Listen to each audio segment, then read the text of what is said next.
can. And do people always sit, do they? You can sit, you can stand. If you do stand, I would maybe advise you just to lift the microphone a little bit. I'll sit. So that switches. Yeah, that's on, and then when you're done.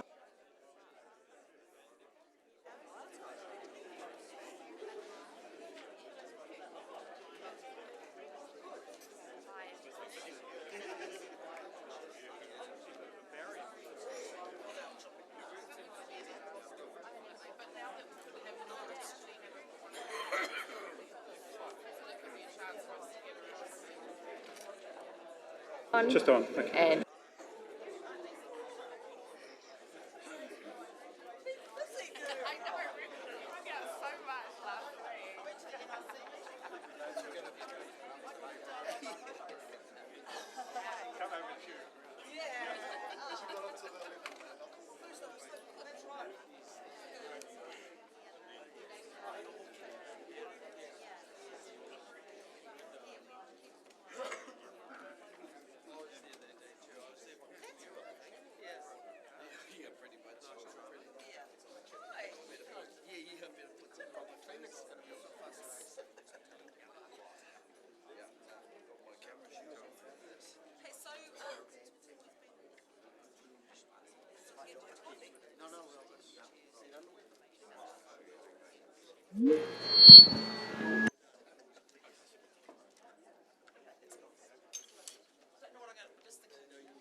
and both sides. Yeah, you know, at least my code.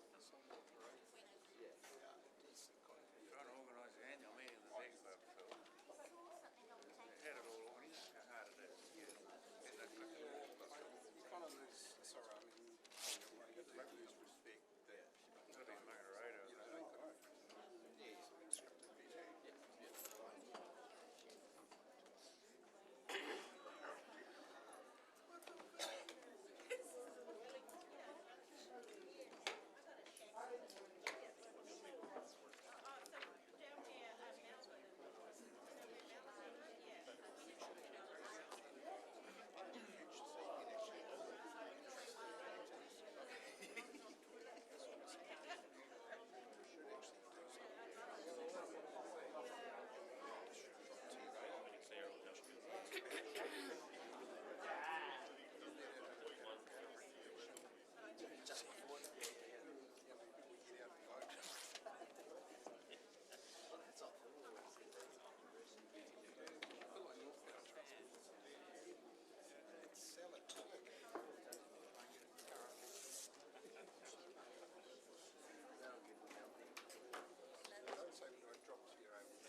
lights. I mean, that's not true, but you know, on a day like this, it can't really. You need a visual spirit. Yes.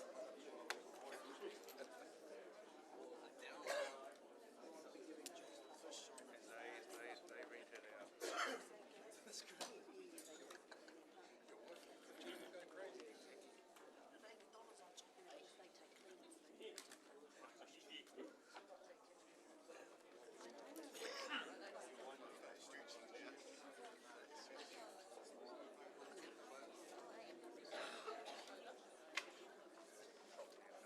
Across the road from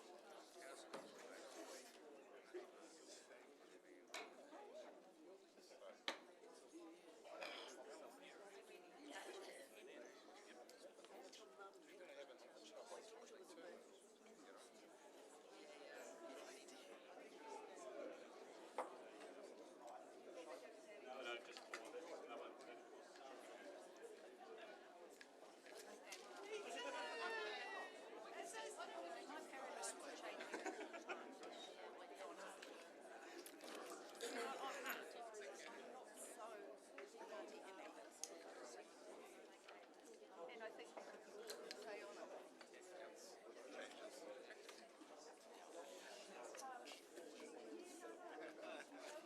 Right. You're down around your knee. You know, so yeah, my paradise. Yeah, have a seat. Yeah, that's you. Makes sense.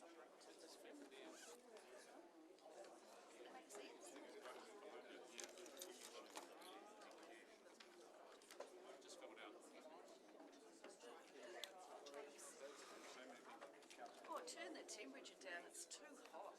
So, I actually didn't wear my, thing. Do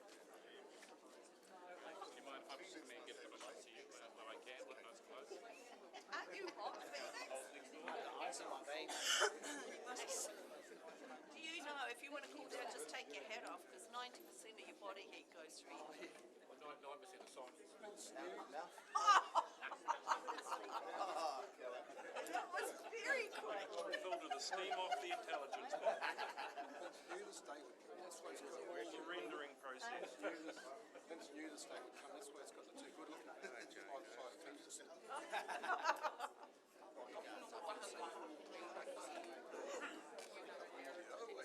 What's you vote for? Best thing I ever did. Funny day, mate. Good to see you again.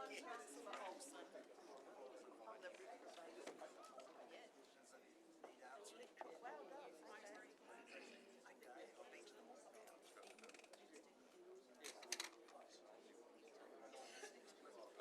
Did you know yesterday?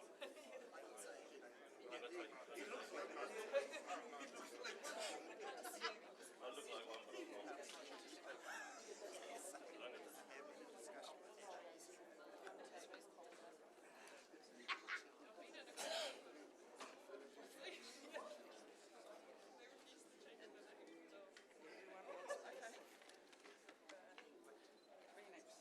I'm here. This is my good side.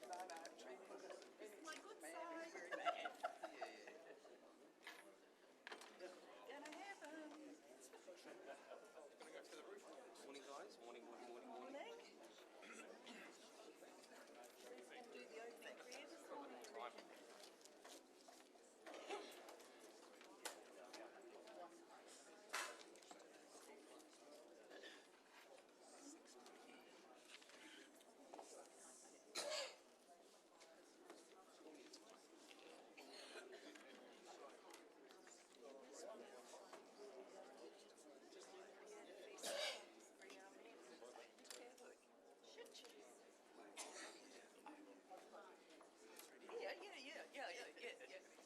Yeah, no, brought up as a little Catholic girl, went to St. Joseph's London.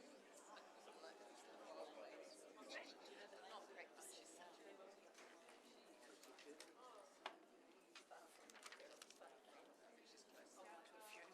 a couple of weeks ago at the church, at the Catholic church, and I said, shit, there's probably falling out of my ears, but I'm all good.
Te Maria and buongiorno and welcome to this morning's meeting we have on the 29th of August 2024.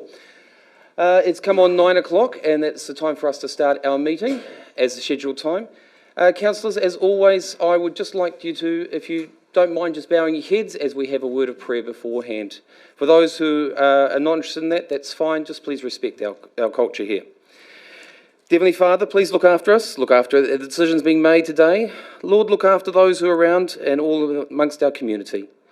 And as the decisions are being made today, Lord, may those be the wisdom decisions that of your guidance and your strength, so that we become part of you and this community becomes greater in your name. In His precious and loving name, amen.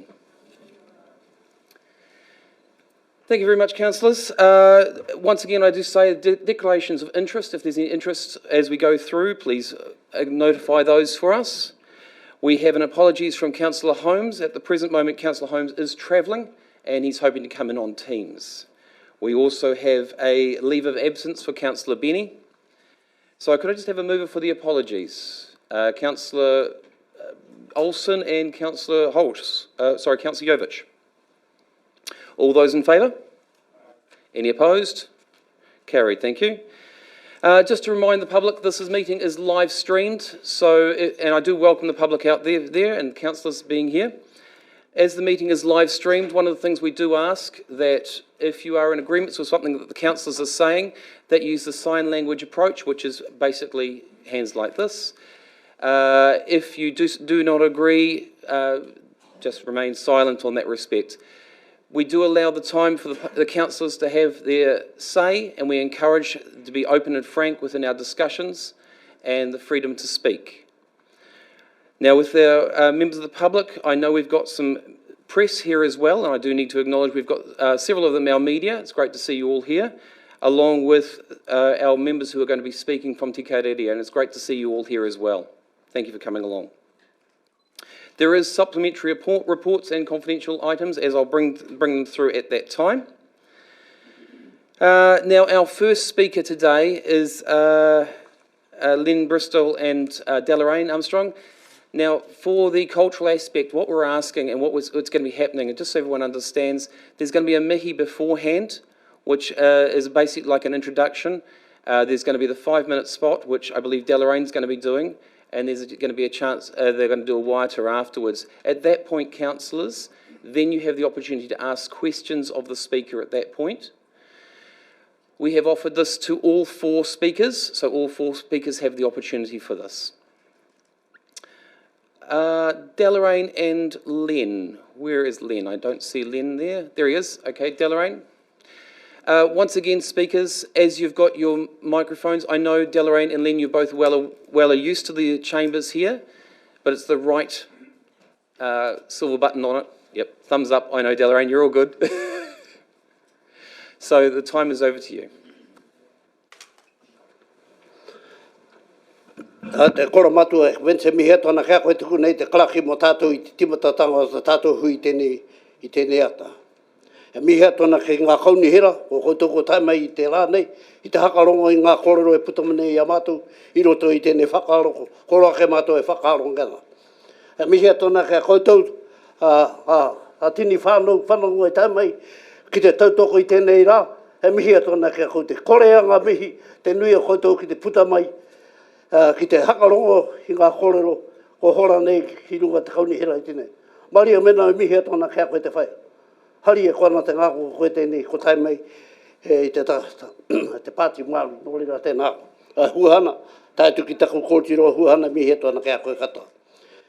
E tātou mai e te kora matua, koe tēnei ko te rā, e he anau ki te puta, I te kōrero, kia koutou, te kāwana, e ahena te Māori ki te noho I runga ngā tūru, e noho ke nei koutou. E hake te take wehe nei koutou I a mātou, kore koutou e tuku I a mātou ki te noho I runga we nei tūru. E hake te koutou mataku I a mātou. Ko mātou ngā mea ahena ki te mataku I a koutou.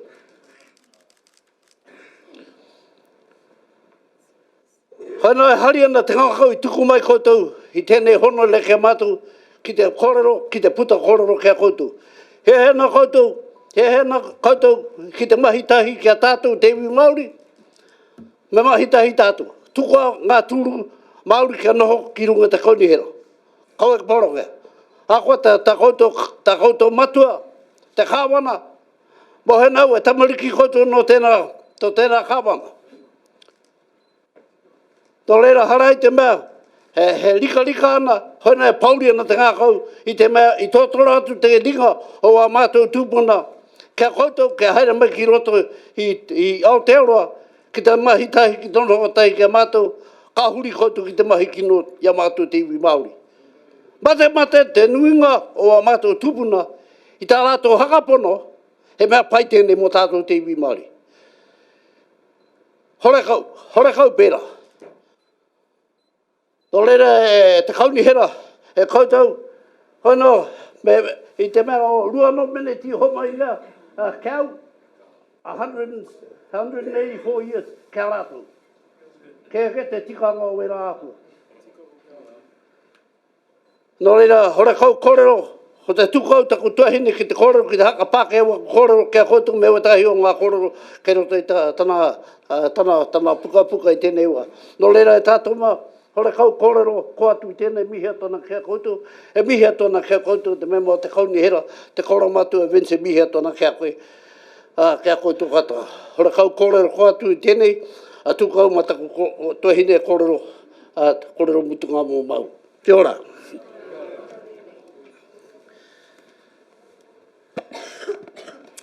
Kia ora koutou, kia ora tātou hoki. I won't translate everything that Len said, but you can rest assured that his message is certainly contained in the message that I will deliver for ngā hapu o Whangarei this morning. For the benefit of those who don't know, my name is Delegation Armstrong. I am a hapu representative for ngā hapu o Whangarei who sit on the Strategic Tiriti Partnership Committee, Te Kareareo. I've been a hapu rep on the Partnership Committee since 2017.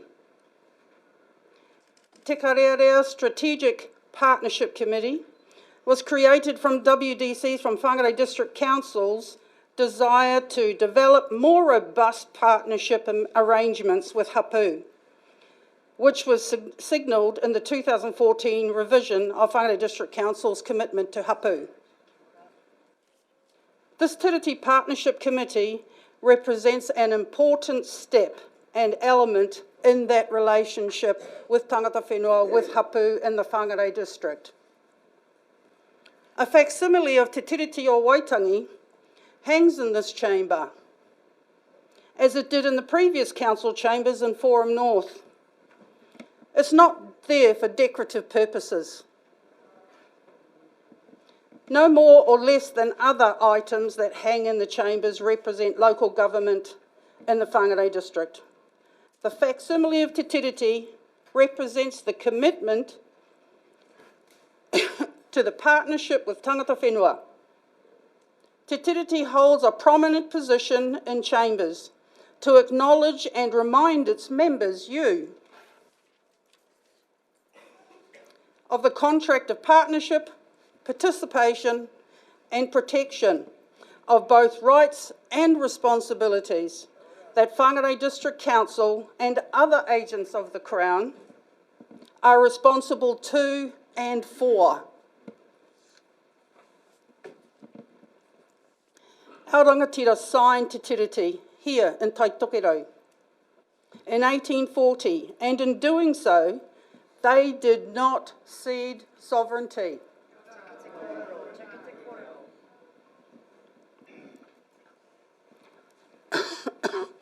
As is also affirmed in the Stage 1 report of Te Paparahi o Te Raki Waitangi Tribunal report delivered, Stage 1 report delivered from the tribunal, where the hapu of Whangarei and others throughout Te Taitokerau, from the Hokianga to the Bay of Islands, hapu of Whangarei and others throughout Taitokerau, all the way down to Mahurangi, presented our claims for the historical breaches of Te Tiriti in 2014. This is not a fiction. But make no mistake, this is not just about Māori. This is about the quality and character of our communities and our society in Aotearoa, now and into the future. It's imperative that we don't falter or drop the ball in this righteous endeavour. And just to be clear, the righteous endeavour means that if good cannot exist within lawful society, someone who is lawful and good would need to re-examine their own morals and sense of what is right. This isn't a religious edict, though often it is used in such contexts. In this instance, it is a moral imperative.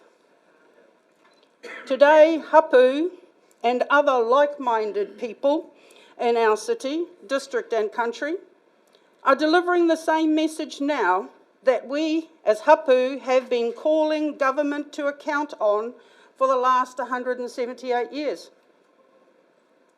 And what we have today in Maori Wards took us 171 years to achieve. It is a demonstration of the contract between tangata whenua and the Crown, including local government councils, to work in partnership, as Te Karearea indicates by its title, as a strategic partnership committee between Whangarei District Council and ngā hapu me ngā iwi o Whangarei District. Whangarei District Council has led the way in local government and relationship building with tangata whenua by having a partnership standing committee in Te Karearea. Both our mayor and our deputy mayor have often publicly celebrated this fact. Ngā hapu o Whangarei also celebrate the same with them, as evidenced by the chairmanship of one of our two Maori Ward councillors, Councillor Deb Harding, a long-time exponent of the relationship building between hapu, iwi and Crown agencies, including Whangarei District Council and others.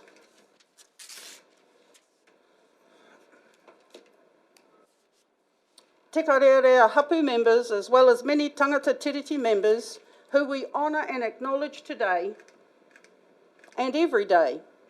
Together, we support Whangarei District Council's bravery in moving the remit for LGNZ to the entrenchment of the Maori Wards. Leading into a referendum, we can all consider how we work together to benefit our society, our communities, for the betterment of all, by keeping the status quo of retaining Maori Wards. But I would also strongly urge that you might follow the example of those who have suggested that the legislation on the polls be ignored by local councils. I strongly urge that you follow that you follow the example that NRC has set for us.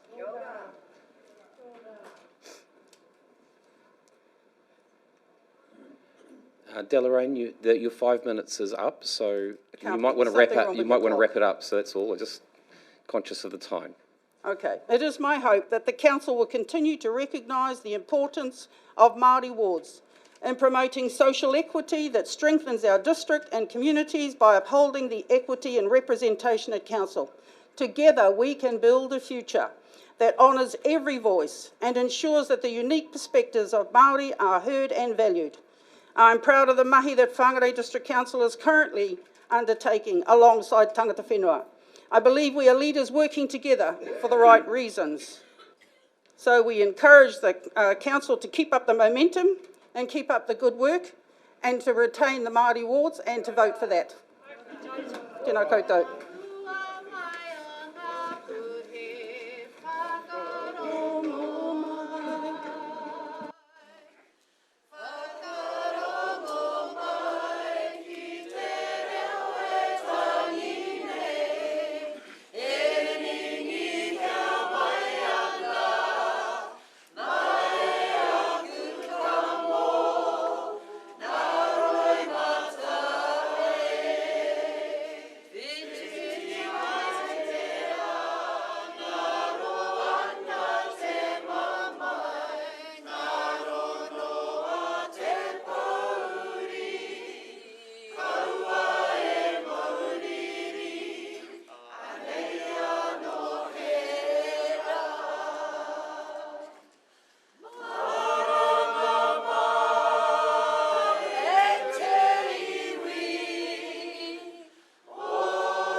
a mātou ngā mahuatanga. E rato e te makamaka pauritanga e tēnei wā. Uri no i rota tā tātou whare. Tēnā koutou, tēnā koutou, tēnā hui hui maka tātou.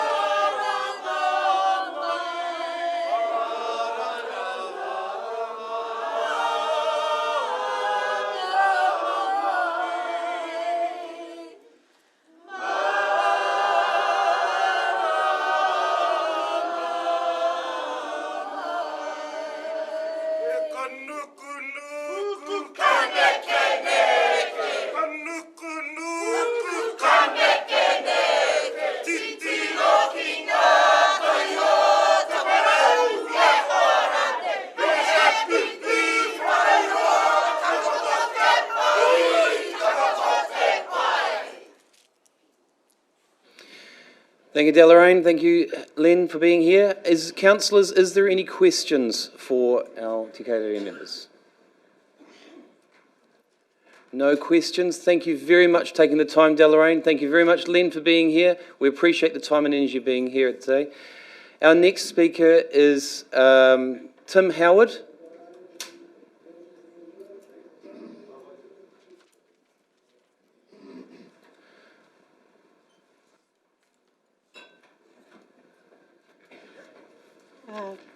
Kia ora ana koutou katoa. Just before Tim starts, I just want to say why I'm here. Tim and I have worked together as tangata whenua, tangata tiriti for many years to support housing in Whangarei, in Taitokerau. So today, I am here to support Tim, demonstrating that tangata whenua, tangata tiriti our mea, are already working together in a partnership that strengthens solutions for all.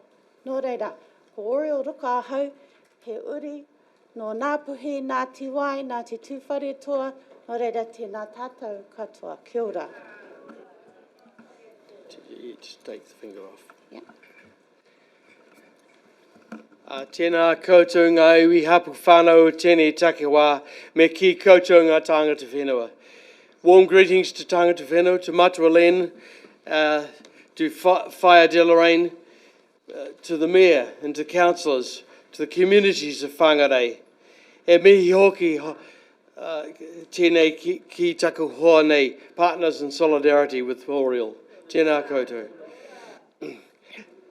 I'm Tim Howard, a Pākehā Treaty worker in Whangarei. As a Pākehā in Tangata Treaty, I thank you for the opportunity to speak alongside the many inside and out front of Te Iwitahi today, and the many beyond, the many who support this council retaining Maori Wards. Why Maori Wards? Why this critical connection between tangata whenua and council? In 1835, here Wakapūtanga, the Maori Declaration of Independence was acknowledged by Britain, Maori sovereignty.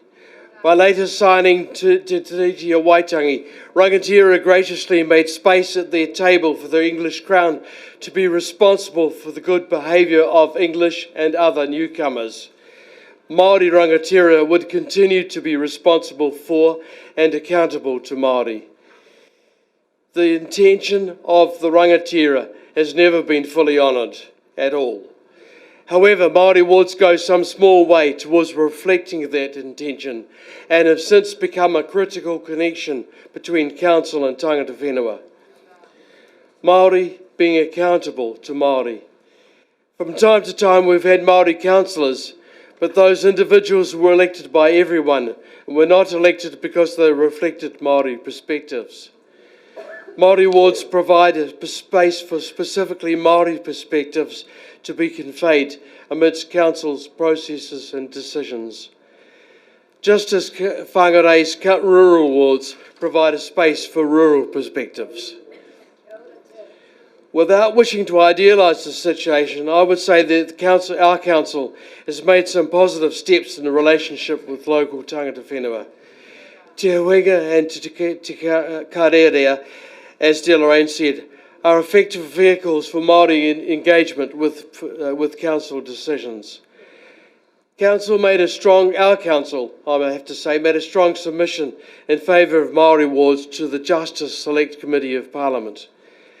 And with the 2 Maori Ward councillors we've had over this term, mandated Maori voices, not just random individuals, have made their mark at the council table and beyond, and have earned respect.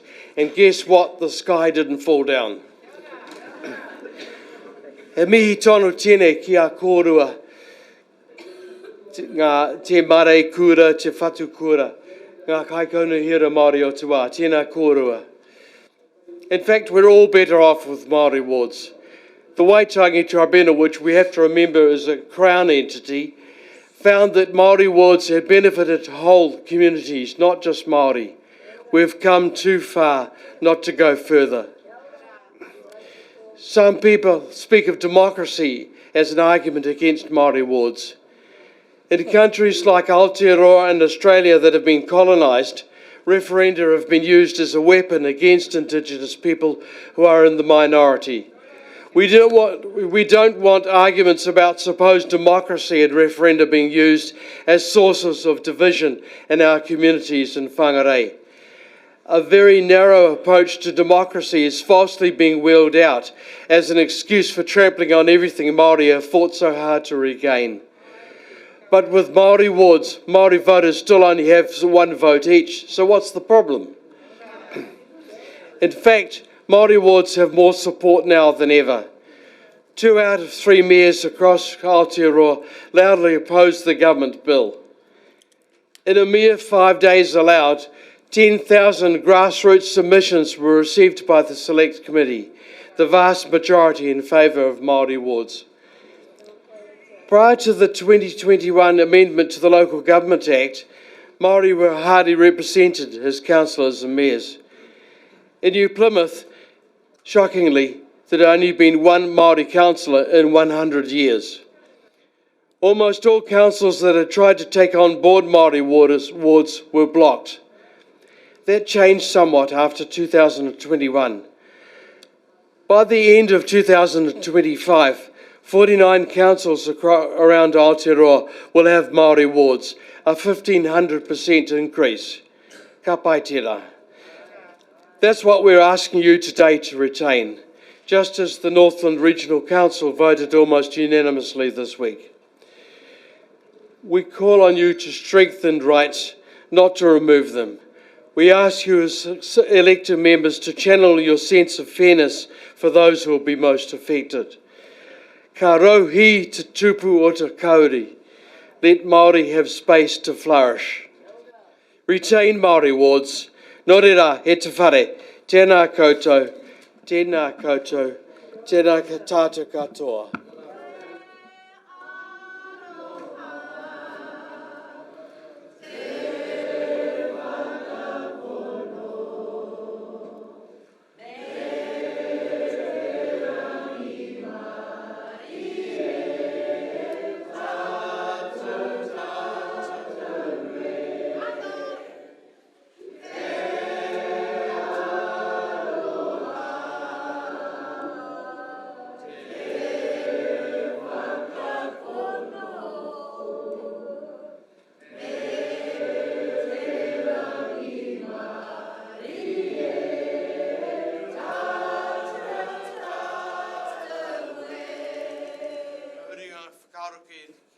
Me te mano kua horiku, kua hareku tuatua o rai. Tēnei te miti atu ki a rātou. Rātou ki a rātou, tātou te kanahi o te autako hatu ki a tātou. Tēnā rā tātou katoa. Thank you, Tim. Thank you for that. Members of the public, I must remind you, please, we have rules in here in place. If you agree with something that someone says, please raise your hands again. If you don't agree, please stay quiet. This is about trying to make sure that we can all hear the speaker and we can all hear what the speakers have to say as well. Councillors, is there any questions for Tim? As there are no questions, Tim, thank you very much again for your time. Thank you for coming in. Thank you for speaking for us. Our next speaker is John Bain. As we've done with the previous one, if you want a waiata done afterwards, that is fair. We're trying to make it so it's fair for all. Your Honour, Your Worship, if I stood up and sang Waiata, I'm sure that most people would leave the room in a hurry. I could never equal the beautiful singing that we've heard previously, and so I don't intend to try. I'll sit down so I've got this microphone in front of me. I represent Democracy Northland, and Democracy Northland was formed about the time of the change in the democratic process of voting for our councillors. And we found that with a meeting of a group of people that we didn't agree with anything that brought in colour, creed or religion, whatever you like, as an implied need for representation on our council. We set out to use the law of the day, which was Helen Clark's law, to gain 5% of the constituents to ensure that we had a referendum so that people could vote on whether or not they wanted the system to go ahead that was being put forward by the then Whangarei District Council. The rule was that if we gained 5% of the number of people who are eligible to vote, then there would be a referendum implied or enforced. So we set about taking into consideration that it was Christmas and New Year, making our endeavours more difficult because people were not in their normal places of abode. However, we gained a large proportion of the 5%. In fact, we got 8.4% of the population, the voting population of Whangarei, to put their name to a signature or their signature to an address to the referendum, which we'd have delivered to the council of the day. And to cut matters short, Nanaia Mahuta then retrospectively changed the legislation to cancel that effort out. So what we're asking for is to go back to a referendum for the constituents of Whangarei to decide what is the form that they want to go ahead with. And we are quite open about the fact that regardless of who or what gets voted, if it's 50.1% of the population come back and say that they want seats for Maori, for Baptists, for whatever you like, then that's how it should go ahead. And we would agree with that because the democratic process has taken into consideration the wishes of the community. And I've heard arguments that specifically Maoris don't get elected onto the council. Well, I had a very pleasant period of my political career in local government with Stan Seminoff as the mayor, and a lot was achieved by Stan. But the best of all, the person beside him was Kahu Sutherland, who was a gentleman and one of the nicest people you would ever wish to meet, a person who had mana, a person who really looked after all the people, and the oath that he took as a councillor, as you all did, to represent all people, that was carried out to the fore by Kahu, which gave him a number of re-elections easily into the forum of Whangarei District Council. I'm not saying that everybody who speaks well and does it. Look, we've got Phil Holtz here, who's been forever and a day in this particular organisation, and he's done wonders as well. He's not here because he was a North Auckland rugby player. He's here because he stood for the Whangarei District Council in his electorate. He was elected and he came forward to make sure that he could do better for our community. So what I'm trying to put forward to you, that there are a number of people who we are discounting. Even Gavin Benny, who told me himself that he was proud to be Maori, and I said, good luck to you. He also is somebody who's put his name forward on a number of occasions, regardless of race. He's gone out on the general roll. And that general roll, for Maori to be elected as those three that I've mentioned, and there are others, that gives them mana when they go into a discussion such as you would have around the council chamber. I would also like to point out that if you study the politics of New Zealand, we've probably got one of the greatest members of Parliament, a Maori in the 1920s, Sir Aparana Ngata, who gave the best breakdown of how the country should go ahead. I've got 2 of his books with me, and I'll leave them for the councillors to read, to understand that if we'd followed that from the 1920s and 30s, of a politician who has a statue in the entrance of Parliament, that's how much he was revered, a top quality politician who happens to be Maori. Now, we don't have to have anybody brought in. I see the 2 Maori politicians, I'm sorry, I didn't catch on my right. The councillors here, both of whom I think are probably very nice people, although I've never met them socially or know them from anything else. They were elected with 9% each of the vote that was available for them to go. Now, that tells me 2 things. One, that the system is broken, that the people who should be standing for the council, as these 2 people have, but they haven't been backed by their own community in the Maori electorate. 9% of the vote, where others, and I could look around the table, Phil Holst, I think from memory, was just on 30% of the total vote for his electorate, as was Mr. Cooper. So we can go through and we can go around and look at all these things, and I happen to have everything here. And we study it and we look at it and we look for the best democratic process we can get. The best democratic process we can get is by going back to the people to ensure that under a referendum, this will come through as the wish of our community. We've got about half the population of Northland and Whangarei. That half of the population should have the say on the way forward. It shouldn't be down to a split vote or a part vote as it was when it was first passed in the Whangarei District Council. Democracy is too important. It is too important worldwide to ensure that or to allow it to be dropped out of the system. Democracy is worth fighting for, and I think that the way of referendum for this particular issue is the only way that you'll keep the people of Northland, and specifically in Whangarei, as one group of people.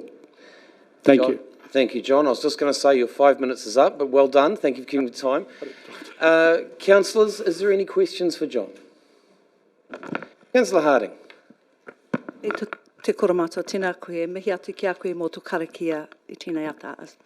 Tēnā koe, I just want to get what is your understanding of mana? Mana to me is respect. To have the respect of your community and have respect on equal footing to all the other people who you're trying to be with. There's no person greater than another, but mana is something that's earned by action, and the actions come in provided the people are put in the same team, if you like, in the same method. Thank you. Very worthwhile comment, John. Thank you. Kia ora. Any other questions? No other questions, John. Thank you very much for taking your time. Thank you for coming in. We appreciate it. Okay. Our next speaker is Frank Newman. Frank, as I said to John, you have that chance to have a mihi or waiata afterwards, if you'd like. It's over to you. As I said, we've allowed for everybody to have the same, be treated the same in here. No, thank you, Your Worship, and thank you, councillors, for the opportunity to have a say today. Look, I think today is about putting things right. Putting right the wrongs committed by Namaya Mahuta in 2021 when she removed the petition right that had been long established since 2002, I think it was, by the Helen Clark government. In my view, she did so based on a tapestry of lies. She lied to the nation. She lied and said Māori were underrepresented in local councils. They're not. In 2019, 18% of councillors identified as having Maori descent. Today, it's 22%. That's greater than the proportion based on a population basis. You could only say they're underrepresented if you think they should have 50% of the seats around the table. And in my view, that is the end game and the objective. And this is a stepping stone on the way towards that. The second lie is that the petition right was unique to Maori wards. It's not. Councillors, you know that it also applies when you change the voting system from first past the post to STV, as you guys have done recently. That also could have been subject to a petition. Very good reason why. It's because you changed the way councillors were elected. You changed the electoral system. And that's what the Maori Ward system did, introducing Maori Wards did. It introduced the Maori role into the voting system. It changed the way councillors were elected around this table. And you know, gosh, what a wonderful idea to think that maybe when you guys go changing the electoral system, the electors may want to have a say on that. That's why it's in the law, and that's why it's still there for STV, FTV system.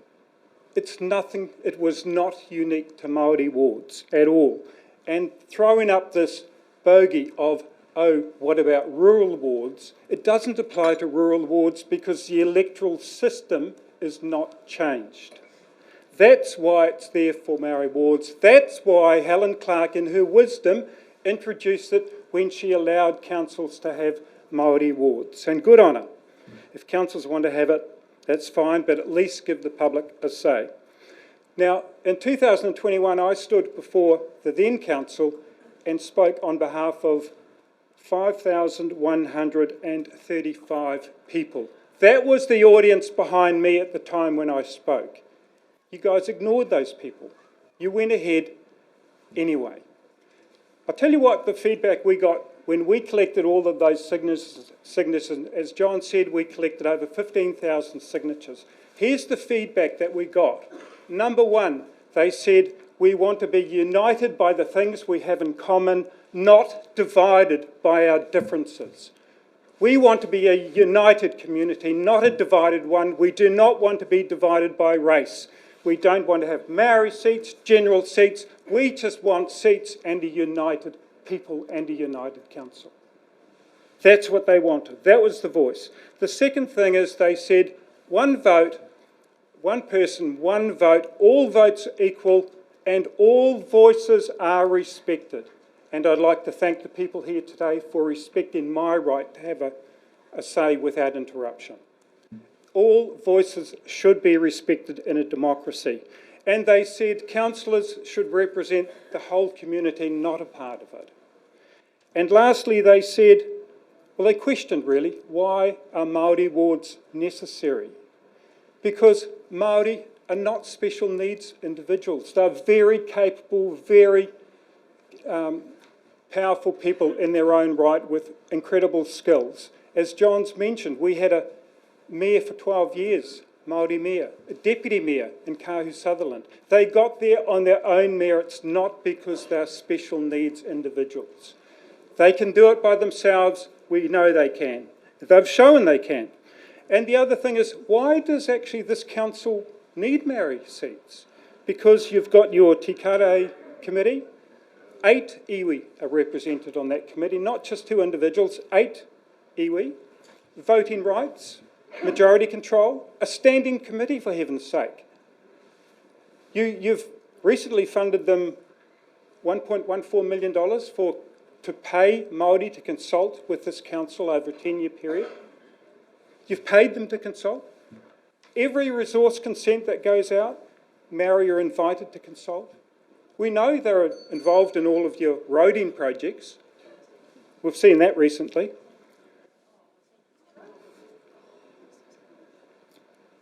You know, basically people have said, the community has said that the Maori wards are not wanted. You know, in my view, Maori have actually said that too. 50% of Maori are on the Maori roll. How many of those Maori actually voted in the last election? Well, it was 24%. There was a 24% voter turnout in the Maori roll compared to 43% in the general roll. In other words, 1 in 8 Maori voted in the local body elections last time. 1 in 8, 7 didn't even participate.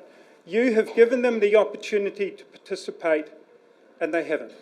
7 out of 8 said, no thanks, we don't need it because we either want to be part of the general system or we're just not interested.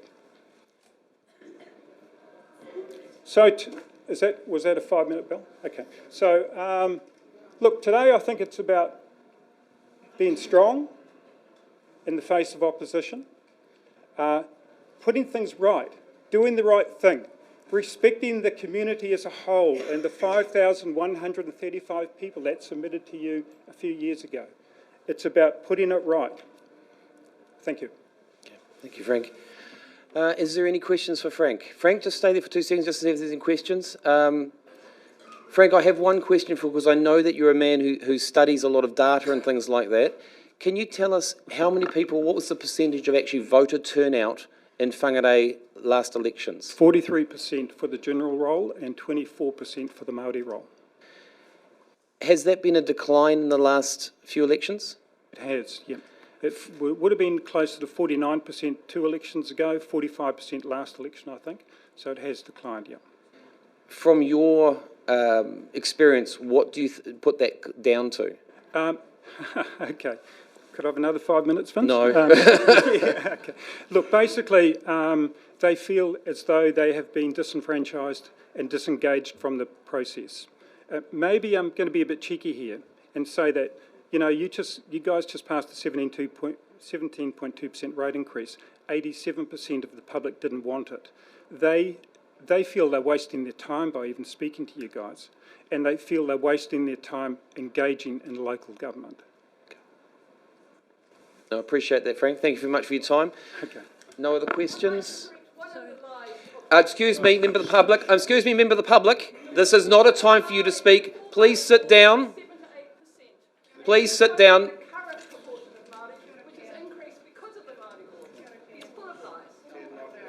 Thank you, Frank, for your time. Appreciate your time coming in. You can sit with the others. Thank you very much. I had a question. Oh, sorry, I was focused on that. Sorry, my apologies. Frank, you've got a question from Councillor Harding here. Mihi atu ki a koe, Frank. As the Koramatua has just referred that you're good with numbers, are you aware of the representation of Māori prior to Maori Wards? Yeah, right. Would you like me to give you the percentage? Well, of how many Māori participated? Yeah. No, I don't, because they didn't divide the role. Right. There wasn't a Maori role and a general role, it was simply one role. There is no breakdown. So, yeah, it was more like, just so that you can take it with you, probably 2% of Māori involvement engagement with Whangarei District Council prior to the Maori Wards. Councillor. Now it's 20%. Yeah, so cool. just sharing the numbers. It's not a this and that, Councillor. As you know, this is a Thank time you. for questions only. So have you got another question for Okay, Frank? what is your understanding and meaning of diversity? Kia ora. Difference. Okay. Yep. Differences, yeah. Yep. Thank you, Frank. Yep. Appreciate your time. Yep, no problem. Sorry? That's okay. Councillors, we now move to our next item thing, which is 5.1, which is the minutes of the previous council meeting on the 25th of July 2024 and the confidential. Councillor Reid and Councillor Jovic, you're moving that? Yeah, I'm moving. Okay. I'll move that. So Councillor Jovic, Councillor Reid then. All those in favour? Any opposed? Carried. Thank you, councillors. Our next item is 6.1. Councillor Jovic, I see your hand up again. Yes. Are you wishing to move that? Yes, please. And which one of that are you wishing to move? Recommendation that the council disestablishes the Whangarei District Maori Ward to take effect from the 2025 local election and reverts to the representation arrangements in place for the 2019 local elections. Okay, do I have a seconder for that? Councillor Olsen, you're seconding that? I am. Councillor Jovich, you have a chance to speak to that. What would you like to say? Dobra dosle. Thank you to our speakers. I respect each of them. Opposing views, but at least they had the courage to speak out on their values compared to the keyboard warriors from both sides bombarding our emails with unoriginal comments scripted by activists, something Councillor Rooker and I commented before. This change in law effectively, as we've heard, takes us back to what Helen Clark set out to do. Recent law has brought us a very divisive New Zealand through woke liberalism. This council had the opportunity to listen to our community, but chose not to have a poll. No doubt those who voted against this will flip-flop this time. Interesting that the wish for a poll was before a bill was enacted by the previous government. How things change when the boot is on the other foot. A new government has voted in via a democratic process that signalled change rather than forced with no mandate. But it is now deemed racist when New Zealand was allowed to vote this time. I will be labelled a racist being a white man, but today I speak as a Dalmatian descendant. As my cousin Andrew Trillin wrote, the Dalmatian settlers to New Zealand were once despised, now respected. However, New Zealand today is not that country they sought to live in, and now is a nation where we are shamed for being non-Maori. My descendants worked hard to earn this respect, as do all our citizens. Under oath, we swore to work for our district. As we've heard, Whangarei District Council has worked hard on bringing all communities into decision-making, and this includes Maori. As elected members, we must consider the treaty partners, treaty principles, and we do so in all aspects of our role, and foremost before any other community. I am elected to work for all the people, be them Maori, European, Asian, etc. All our community able to stand for council and need to be encouraged to do so. We know what it is like to be despised. In no way do we want to see our community continue to be ripped apart as it is. New Zealand belongs to all of us, and each of us have a stake in it. Let us build a country together where we want to, not because we must. Thank you, Councillor Jovich. Next person speaking there is Councillor Harding. Before Councillor Harding speaks, I just want to acknowledge Dale Oskowski. It's good to see you here, along with Aaron and the team. Councillor Harding, you've got a... Your microphone's on, that's all I'm asking. Aroha mai, is this in relation to the motion that has just... Correct, that's the motion that's on the table, that is correct. I might withdraw and wait to see whether it comes out. Thank you. Okay. Councillor Olsen. Thank you, Your Worship. Welcome, everybody, and thank you for being here. I am going to support the motion. When I was elected, this is my first term, so I'm very new to this, but when I was elected, I ran for no to co-governance, no to three warders, and no to Maori Ward seats. My stand on that has not changed, and that's what I was elected on. So, you know, I respect everybody. Thank you to the speakers. Awesome. The singing, beautiful. I love it. Point of order, please. Why? Councillor... Yeah, point of order? Okay. What's your point of order? Sorry, Councillor. Point of order was she's addressing the public rather than the council. Oh, well, that's just me. Yeah, Councillor, that's exactly what I was just going to say to remind Councillor Olsen again. Just remember you're speaking to the councillors that are here. Okay. So, I am going... with supporting this motion, I am representing my ratepayers. They elected me to stand on this, so that's why I am going to run with this motion. And let the, you know, it will go to referendum because I feel that we don't have the numbers to disestablish. But let it go to referendum, let the public speak, and let's put this to rest once and for all. Thank you, Councillor Olsen. Emily, there was a question in relation to the disestablishment, which I saw in the agenda there, which actually refers to if it was disestablished, it would go back to the 2020 pre-2022 wards. Is that correct? Through the chair, if council decided to disestablish it, there's actually an option. There's an option to go to the 2019 representation arrangements that were in place for the 2019 elections. That option is available to Whangarei District Council because it does comply with the Local Electoral Act requirements for fair and effective representation, and attached to the report is a confirmation of that. The other option is to do a shortened representation review, which has to be completed before mid-December of this year. Thank you, Nicolene, for answering that. I realised I had Dale there at the same time, but I was just wondering, the agenda was actually written by Emily and Aaron and Nicolene, so that's why I didn't refer the question to Dale. I know you could have probably answered that question. Thank you, Dale. Thank you, team. Councillor Golightly. Thank you, Your Worship. Just bear with me.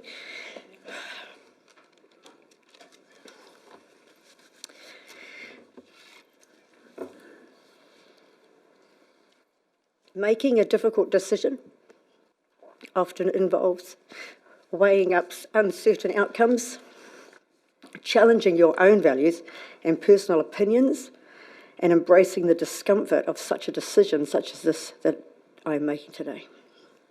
For me today, this feels personal. The sadness of making a deeply personal decision lies in the isolation that it brings, knowing that the choice is yours alone. It's yours to bear with no one else to share that burden. For me, being elected as a councillor to represent our district, I have always remained in my time on council that my decision, my wants and my own personal views must be put aside. And this is one of those decisions that I wish I didn't have to make today.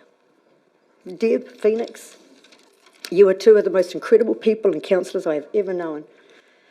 You are our colleagues and you are our friends. And my decision today, I assure you, is not a personal one at all. So, Councillor Yobich, I will support your motion today. Thank you, Councillor Golightly. Any other discussion on this?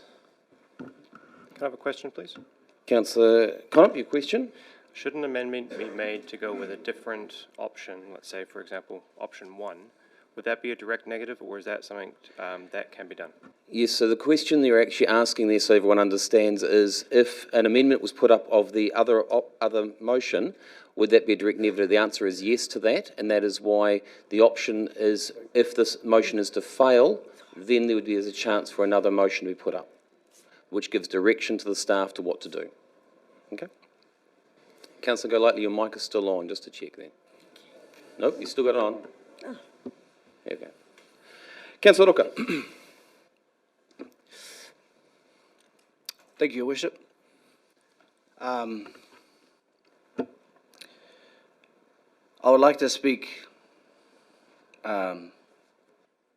against this motion.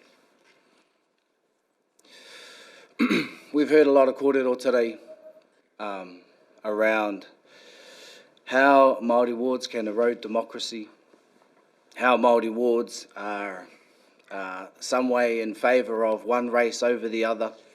I just want to quickly remind everyone the purpose of Te Tiriti o Waitangi, the basis of Te Tiriti o Waitangi. In 1835, we signed Te Whakaputanga, the Declaration of Independence that was recognised by Te Waka Mininga, a governing body of Māori, rangatira leaders, was recognised by them, the then Māori king, Putatau Te Whero, Te Tuatahi, and also the King of England at that time, so was recognised by the Crown at that time, 1835. In 1840, we signed Te Tiriti o Waitangi. There was no conquest. There was no drawn-out battle that led to a peace treaty that somehow was going to save Māori from this conquest that was taking place. There was no conquest. Māori formulated Te Tiriti o Waitangi as an invitation for all settlers to be here in Aotearoa. That document on the back of the wall is the invitation to the world and their welcome pass to this place. Māori initiated Te Tiriti o Waitangi for all settlers to be here today in 1840. In 1835, the Declaration of Independence was signed. In 1840, we had Te Tiriti o Waitangi that was for the Crown to govern her subjects who were living here lawlessly, carelessly. So I just want to remind everyone that it was that founding document that invited non-settlers settlers to be here in our country. I'm going to throw in a bit of a spanner in the works for what I had planned to say this morning, but I'm going to go with it anyway, just as a means to help people understand where we are coming from in terms of today. This is a generational decision. It's not just for us. It's not just for me and Deb. It's generational. I couldn't care less about myself and my well-being. It's for the well-being of my tamariki and my mokopuna. In 1854, they established the first ever government inside New Zealand, inside Aotearoa. In 1854, settlers set up the first ever government here in Aotearoa. There was zero representation of Māori on that parliament at that time, in 1854. Further to that, only men who owned land in Aotearoa under a single title could vote and be elected inside that parliament.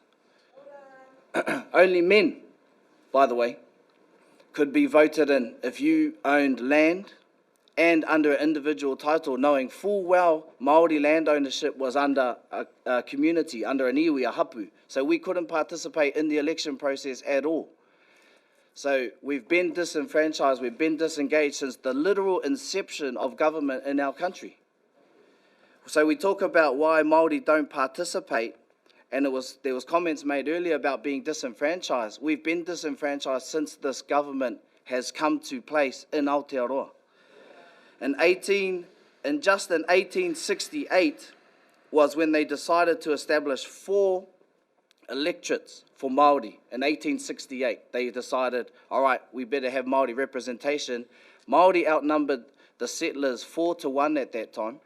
We only had 4 seats on a parliament of 72 seats, making up just 5% of the government at that time, even though we made up over 50% of the population of this country. That's facts.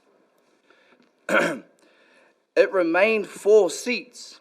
So you might think that representation has changed. It remained 4 seats in Parliament until 1996. So we are being disenfranchised since the establishment of our government here in Aotearoa, our Parliament here in Aotearoa, right up until 1996. 28 years later, they decided that we needed more Māori representation. Now, when they've decided more Māori representation is needed, we are no longer the majority. So this democratic referendum that you speak of, we know it is not democratic because that was not the case when Parliament was established in this country. We have been disenfranchised since the establishment. We are trying to claw back every semblance of a voice for Māori that we can. It's not about race. Māori don't speak about race at all.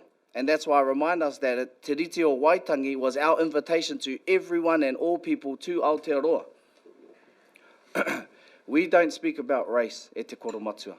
We speak about our partnership between Te Krauna, the Crown, and Māori, as per our founding document of this country. It's not about religion. We're not trying to single out race. In fact, the only people who bring up race are those who are on the other side of this argument. We just want what the founding document set out to achieve, what was a partnership between the Crown at the time and Māoridom. It's very, very easy to remember all the representation we've had in council because there's so few. You can rattle off the list of names of Māori for WDC because there is so few. There is, a handful. You could not rattle off every single name that was of non-Māori descent that has sat on top of the parliament and inside local government, because there are many. It is in the hundreds. So I just wanted to bring that to our attention as we're making these decisions. It's for our mokopuna. It's for our tamariki. We've been disenfranchised, like I've showed you, since the establishment of Parliament. And Māori don't engage with the voting system because we were never intended to be engaged with. And then our tamariki, growing up, myself, I didn't even know I could be a councillor. I didn't know that I could be a mayor because I've never seen myself inside this building. I've never seen representation of someone who walks, talks and thinks like me inside these places. And then we have rooms full of people who don't want to say the word Maori correctly, making decisions on behalf of us. If we really wanted to be one, which is the argument continuously, if we really wanted to be one, then you would take time to learn our reo, as we have yours. You would take time to learn our tikanga as we have yours. You would take time to learn our education systems as we have yours. All we want is Māori solutions to Māori issues. Māori are perform poorly inside education systems. We are overly represented in incarceration systems because there are non-Māori solutions being placed on Māori and they don't work. The system isn't broken. The system does exactly what it's intended to do and keep us exactly where we need to be. We are trying to claw back any semblance of voice. I have to speak out against this motion. Mihi ana kia tātou, e nā rangatira I tai pēnei mai, mihi ana, tēnā koutou whānau. Thank you, Councillor Ruka. And I just let you go for time there, so I'm just quite conscious, so you were trying to finish off, and I appreciate that. Thank you very much. Councillor Peters. Councillor Harding, you put your hand down again. Okay, Councillor Peters. Kia ora koutou katoa, nā mihi nui ki a koe e koromatua mō tō karakia, e tēnei ata. My family's lived in Whangarei for many generations. My grandfather was minister to Māori. My great-grandfather was a minister to Māori. Great-grandmother was a nurse and a teacher in Māori communities. My grandfather, during the smallpox epidemic, brought milk from Māori communities because they were isolated. There were many things that happened with Māori in this area that Councillor Ruka has just talked about. There are many individual things of, reducing the ability to even, like when Māori came back from war, having gone to war, they weren't offered parcels of land where Pākehā were. There's so many different injustices that I'm aware of. I came back from overseas about 35 years ago, and I was shocked, really, about the division that I found there. And I spent my time, I thought I knew a lot, and I spent my next 30 years learning a lot of the things that relate to the Whangarei area, but between the two partners to the treaty, and specifically in this Whangarei area. So I was very honoured to have the opportunity to join the Ngākako splinter of the Crown in the Whangarei District Council 5 years ago.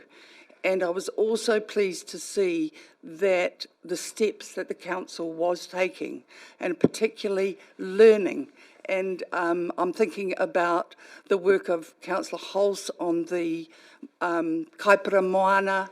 We learned during the process, and he brought those learnings into the development, into the relationship with Te Huinga, and then the establishment of Te Kārearea, and many improvements. And during that last term, we voted for Maori Wards.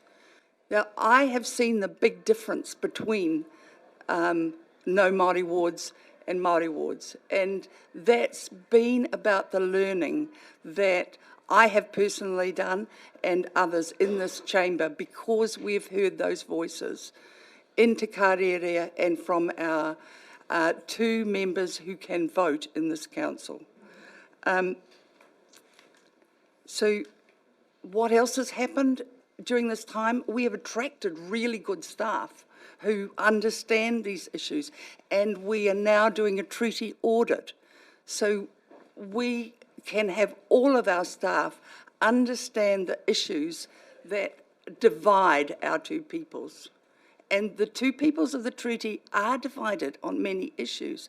We need to talk. There's many, many things that we need to learn, each of us, about each other. Probably, as Councillor Rooker has said, Māori probably learned quite a lot about us, but we, as Pākehā, haven't learned a lot about the needs and wishes and kaupapa of Māori.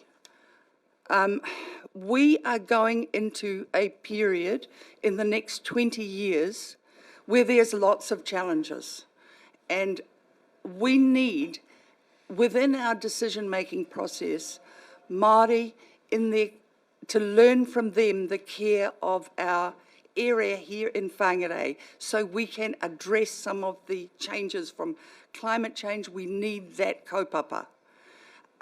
Also, we need to come together to support our population so that there is more equity in it, because there is not at the moment. There is feelings of disenfranchise. So we really want to create an inclusive, fair society, and in order to do so, we need those voices at our council chamber, in our council chamber. We need to honour the commitment of the treaty better than anyone else. That's my wish. So we can do this. So I'm opposing this motion. Thank you. Thank you, Councillor Peters. Councillor Reid. Thank you, Your Worship. Just a question. Are we here to litigate on the treaty or discuss a ward system? That's a rhetorical question, because the fact of the matter is what we've got in front of us is the agenda item. How people bring that into the agenda item and how they do the rationalising of their views is up to them. However, the agenda item is there, and as the motion has been laid. Councillor Connor.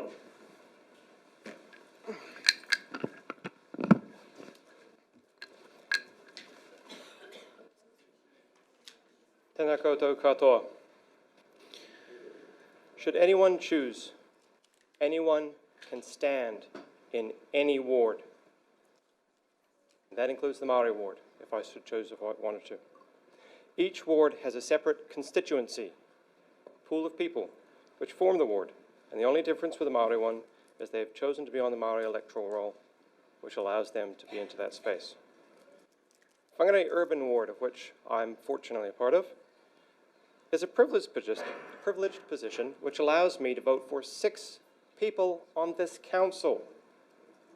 That includes the mayor and the 5 seats in the Whangarei Urban Ward. Hikurangi Coastal, Maori Ward, Bream Bay get 3, while Mangatapere, Marakaramia and Whangarei Heads get to vote for 2 for the makeup of this council. Personally, I don't really like this ward system, how it's divvied up.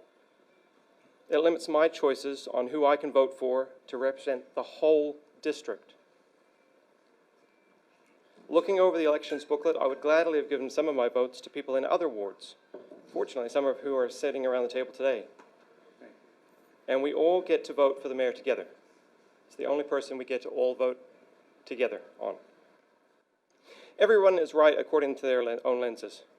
Our fear, distrust, and skepticism is for our own self-preservation. Essentially, our primitive brain looks to keep us in a safety zone, not for us to have a rich and diverse experience.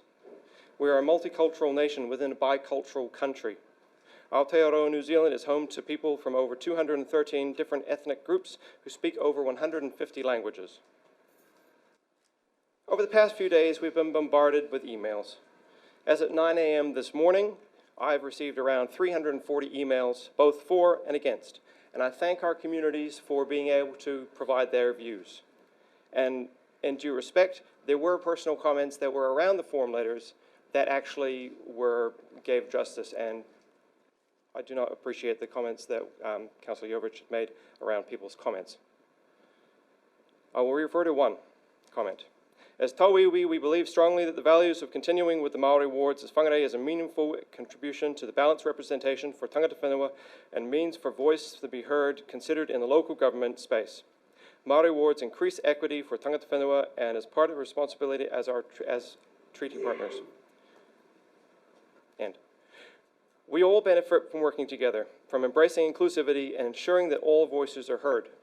Being inclusive means all kinds of people are embraced for their different values that they bring to the group. It's not only one. We all want to be one people, but that means embracing each other. As a Pākehā, I know that what is good for Maori is good for all of us. Don't be led down the garden path of fear-mongering lies. Let us be brave. Kia kaha. As many have urged, and retain the Maori Wards and Whangarei District Council, I have my stones with me today, bringing my family with me, my great-grandfather, my grandfather, my father, myself, and my children. This decision is about the future of our children, our community, our environment, the principles of equity and partnership. Let us vote to retain the Maori Ward, to honour Titiriti, and to strengthen our community for the benefit of all. Nau te roro, naku te roro, ka ora I te iwi. With your basket and my basket, the people will thrive. Ngā mihi nui, and I would like to foreshadow a motion should this fail, please. Okay, thank you, Councillor Connor. Councillor Holmes, you are next.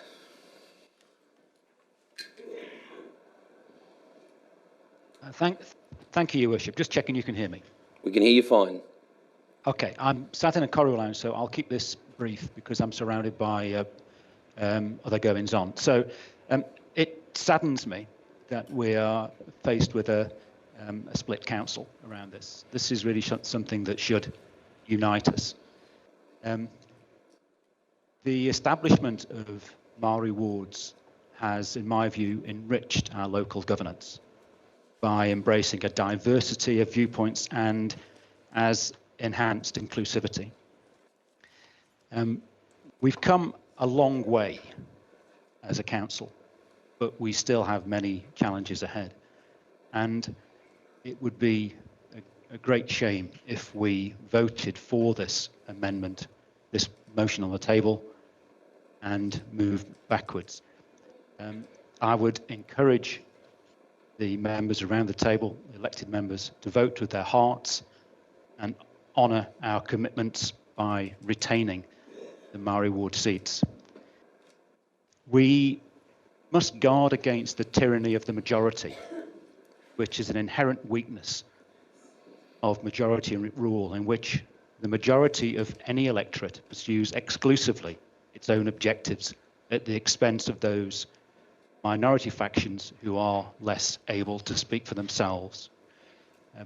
Be brave, vote to retain the Maori Wards. Thank you. Thank you, Councillor Holmes. Any other discussion amongst here?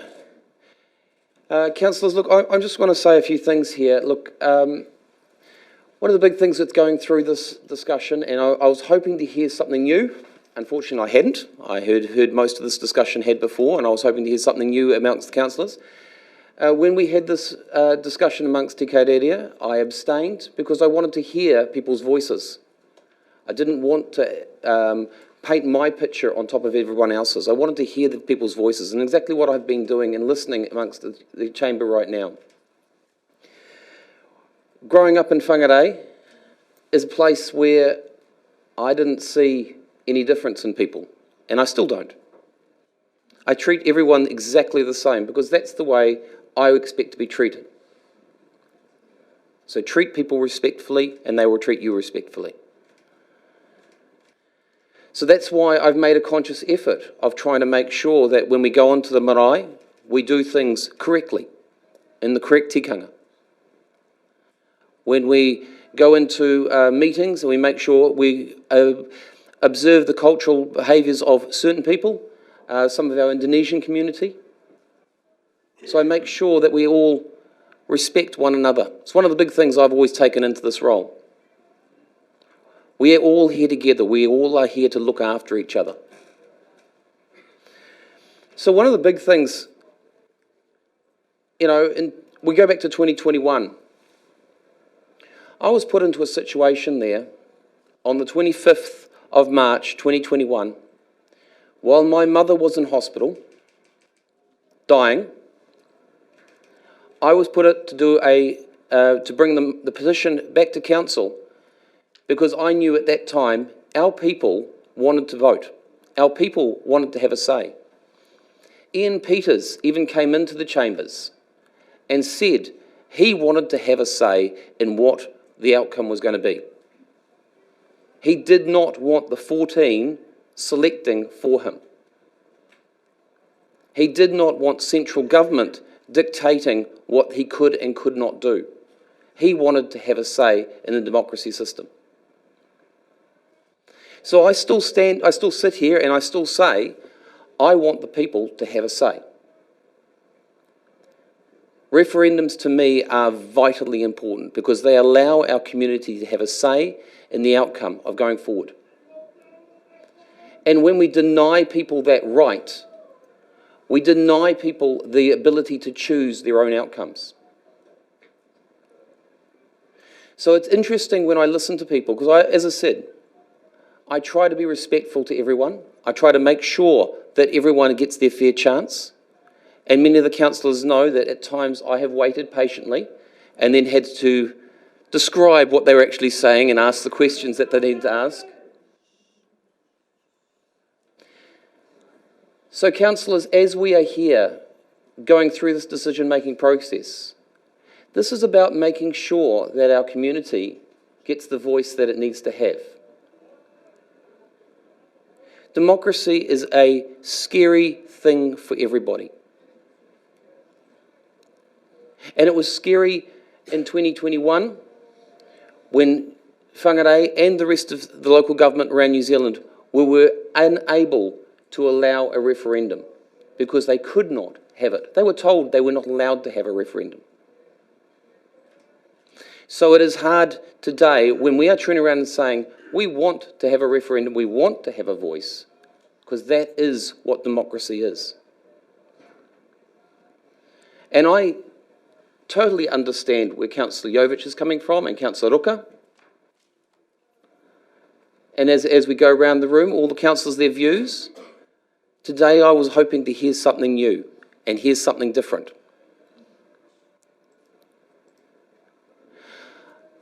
I appreciate Len and Delegation coming in and Tim coming in, along with Frank and John, because again, you're dealing with people from our community and allowing them to have a say.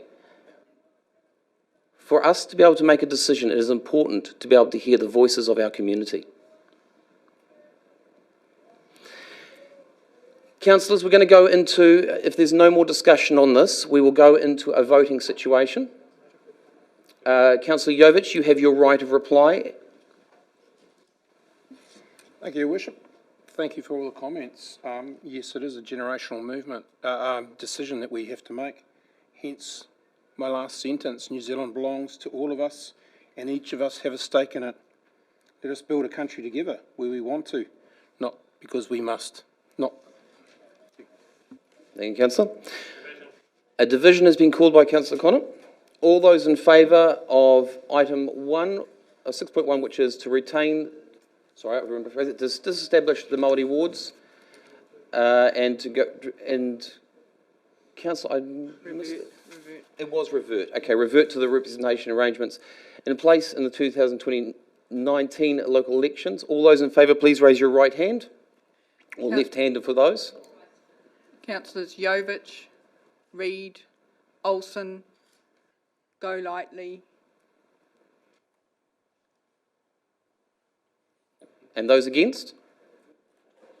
Councillors Rooker, Peters, Mackenzie, Harding, Hulse, Connip, Holmes, and His Worship the Mayor. And Excuse me, members of the public. Excuse me, member of the public. This is a public area. Please be respectful. Any of those abstaining? No abstaining. Councillor Connip, you requested to be... Is lost. Are you expected to have a subsequent motion? If Deb would like to move it, I think I will let her. Councillor Connip, you asked to move it. I will. I would like to then move the one, retains the Whangarei District Maori Ward for the 2025 election and conducts a binding poll alongside the 2025 local elections to determine whether Maori Wards will be in place for the 2028 and 2031 local elections. You have a seconder for that? Councillor Harding, you seconding? Councillor Connip, you'll speak to that.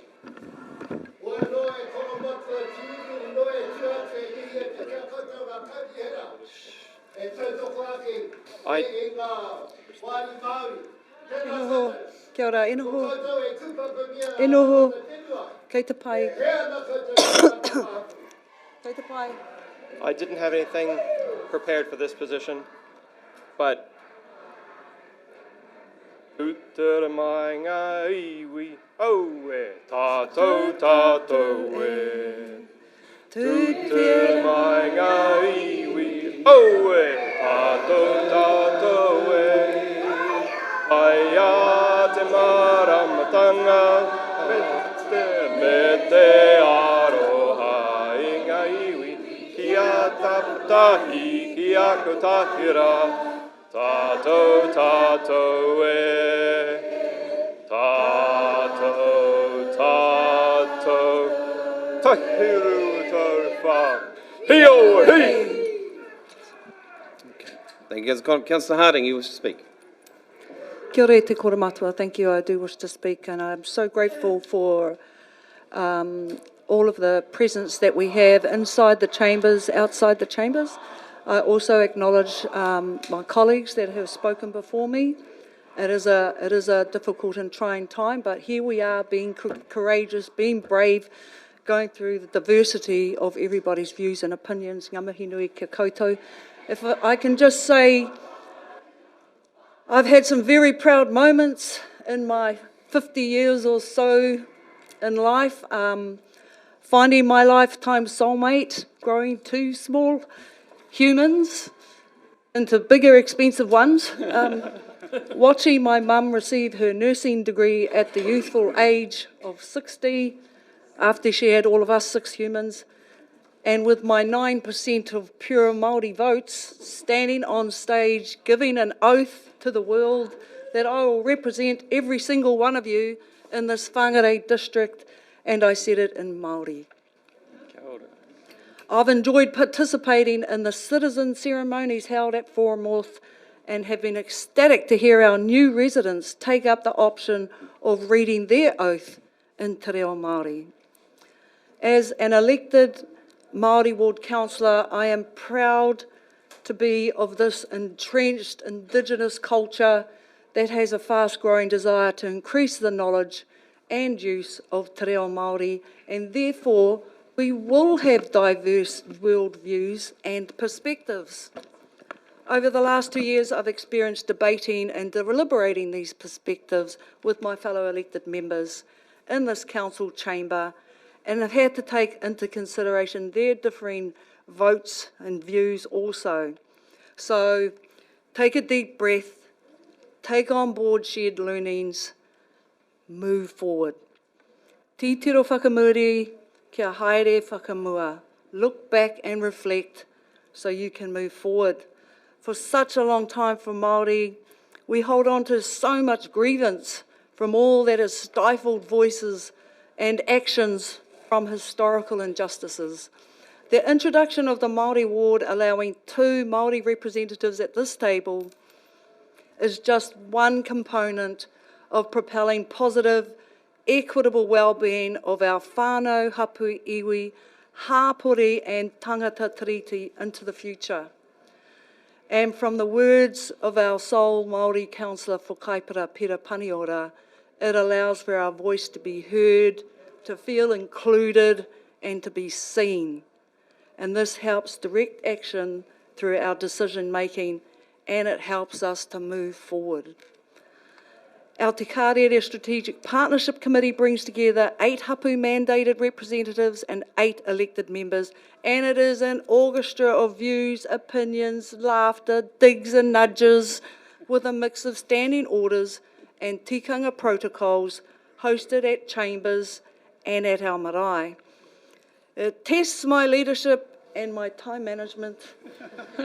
However, it is a strong model of equitable engagement and partnership, and it helps us to move forward. I am forever grateful for this opportunity and hugely committed to this role, even though the legislation is painful.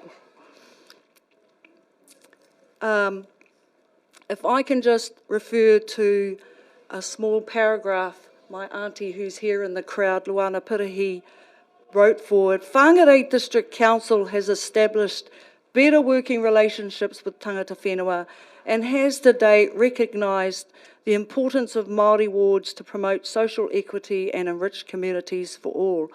This is something to be very proud of. I have often been asked, how am I doing at council? My response is, I find it's challenging, overwhelming, humbling, and rewarding. I stand for Nanaia Mahuta and I stand for Maori Wards. Kia ora tātou. Thank you. Thank you, Councillor Harding. Councillor Ruka. A tihe mauri ora. Hehi ana te tū, ki te tuku o tātai nei reo, rangatira. Hore no ke whakaro ki ngā tini mate.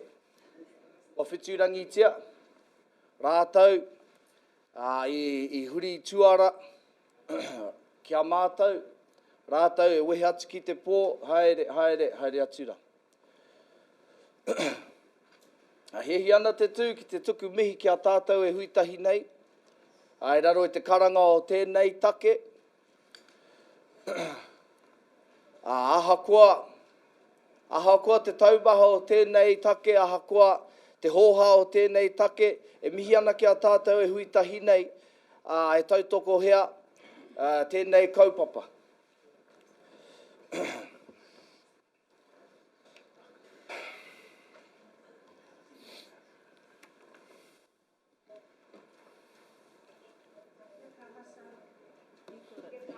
Excuse me, members of the public. I pāngia te aroha, I ahau, I rongo ai te aroha, Councillor Ruka, I a koutou, to the I a councillors. tātou, ki au.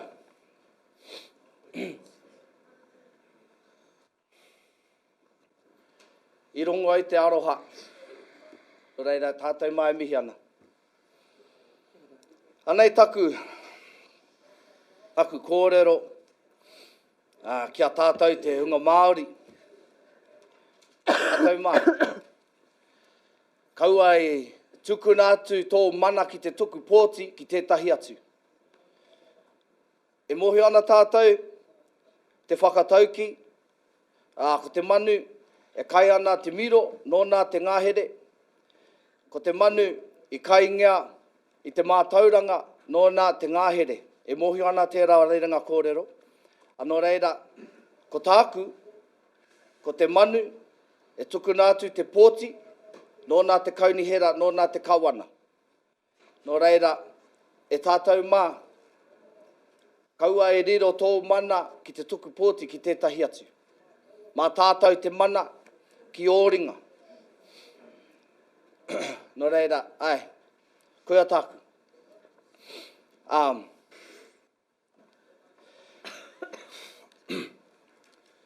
I just wanted to mihi to our rangatira in the room, the support that is here today. I ran for Te Wāri Māori. I ran in these wards only to be a face for our rangatahi, for our tamariki who grow up here in Te Tai Tokerau, who didn't know that this was a possibility for them. That is why I ran. And much to my surprise, it worked. But much like Whaia Deb was saying earlier, we are here elected as Māori to share a perspective on Māori inside these decision-making spaces. But we always, as per our founding document, Te Tiriti o Waitangi, have the ideals and the health and well-being for all at heart, at all times. We want what's best for our taiao, our environment, and what's best for our tamariki mokopuna. This Māori seat, to speak about the need to keep these Māori wards has been an interesting one for Whaia Deb and I, because we didn't want to come across as if we are trying to just save our own roles. That is not the case. This is a generational decision that will affect our uri whakaheke, our tamariki, and our mokopuna who we will never get to meet. Māori have a belief that our whakapapa lives simultaneously right now. So our tūpuna and our uri who we will never meet, we right now are the conduit between those two things. So we have the ability to take the learnings from our tūpuna and hand them off to our tamariki and so on and so forth. We right now are all the best parts of our tūpuna, and everything that they overcame, the trials and tribulation, allow us to be able to do the same. So I'm here on behalf of my tūpuna, I'm here on behalf of my tamariki, and I'm here on behalf of my mokopuna who I will never get to see. There's a saying that great ancestors plant trees, plant seeds for trees that they will never get to see the shade of. And that is what I'm trying to do. I want to plant seeds for our tamariki, for a shade that they can use that I will never get to see. So I am humbled, and I am feeling elated that we have come back to this decision to be able to retain Maori wards and allow our public to have a voice at the referendum. Part of my kōrero is to our whānau to make sure that we participate in that referendum. Tuku pōti, mā te ringa, ka hore mo te māngai noi ho whānau mā. I want us to stand up, our voices to be heard. That's all I have to say. E mihana kia koutou, e mihana kia tātou ngā rangatira I tai pēnei mai, e mihana. Tēnā koutou. Thank you, Councillor. No, I'm sorry, sorry, excuse me. Unu hea te rito, te hara ke kei hea te ko mako e ko. Whakatai rangi tia rere ki uta rere ki tai. Nau e ki mai. He aha te mea nui. Maku e ki atu. He tangata, he tangata, he tangata. Thank you, Your Worship. Councillor Mackenzie. Tēnā koutou katoa. Thank you all for coming in today. This is a big day and a big decision that will shape this community going forward. Whether we uphold the intent of Te Tiriti o Waitangi, or we continue with a legacy of underrepresentation for Māori in this district. Please, before Councillor you leave, Mackenzie, talking to the councillors. I am speaking to the councillors. Yep. Thank you. Please, before you leave, everyone, councillors, check the photos on the outside walls of the chambers to the right. I respect everyone who has represented this district, but you can't tell me With Māori making up 31.4% of this population, that Māori have been proportionally represented, because they have not. The Te Tiriti o Waitangi was signed by Māori chiefs, and it said that Māori would control their land and taonga, and Crown could buy it only if Māori allowed for them to. This is backed up by the Waitangi Tribunal in 2014, Stage 1 report, which stated that Māori agreed to share power but did not cede sovereignty to make and enforce law over their people or territories. So we can't talk about, oh yeah, and like a treaty, so everyone is clear, a treaty is not a contract, but it's like a contract. It's an agreement between two states. So we can't talk about this today without acknowledging that the Crown has broken this agreement repeatedly. They started imposing laws designed to harm Māori. The New Zealand Government Act 1846, where most of the South Island was sold to Governor Grey for a mere £50,000. The Constitution Act, the Native Land Act, the Town and Country Planning Act 1953, where 60% of Māori were displaced from their own whenua because they were not allowed to build on it. There have been dozens of laws which have stripped Māori of their land, their culture. They were beaten for speaking their own language in schools. No wonder Māori have bad stats for poverty, unemployment, imprisonment, and voter turnout. That is not Māori culture. That is a culture of poverty and deprivation that has been imposed on Māori. Unfortunately today, this government continues that legacy of broken promises. They know from history, Councillor McKenzie. these referenda are hard to Councillor win. McKenzie, can I remind you again, this is talking about the agenda item here. What the government is doing is their business. This is about council. Can you please focus back onto the agenda? It's all relevant to the point, Your Worship. They know that these referenda are hard to win because local government has low voter turnout and Māori are a minority. They also broke their promise to councils that they would allow for more localism and devolution of decision-making power. Councils have the right to establish and disestablish wards. For example, I represent a coastal ward, so that coastal people have a say in the council here. Māori wards like the ones that we have represent people on the Māori roll, and the Māori roll has been used in Parliament since 1949. There have been Māori seats in Parliament for the last 156 years. So it's not a new idea. Māori Ward candidates have the same rules as any other candidates. They have to be nominated by two people. It's one person, one vote, and you don't even have to be Māori to stand for a Māori ward. Councillor McKenzie, please focus on the councillors, not the public. I just want to speak about the practicality of having Māori Ward representatives at the table with us. We're here day in and day out, so we see it. The insights that Deb and Phoenix bring into Te Ao Māori, to their communities, their governance experience is incredibly invaluable. We are bound under legislation to work with Māori under the Local Government Act, the Resource Management Act, and a bunch of other legislation. We have to work with them. It's a legal requirement. So it makes sense to have Māori Councillors, representatives. for the third time I've asked you, please focus on the councillors. I'm just looking this way, Your Worship. Councillor, you're looking that direction towards the public again. Please look this way towards the councillors. The Mayor's not happy with my speech. Actually, point of order. You've actually gone over time now. Can you sit down?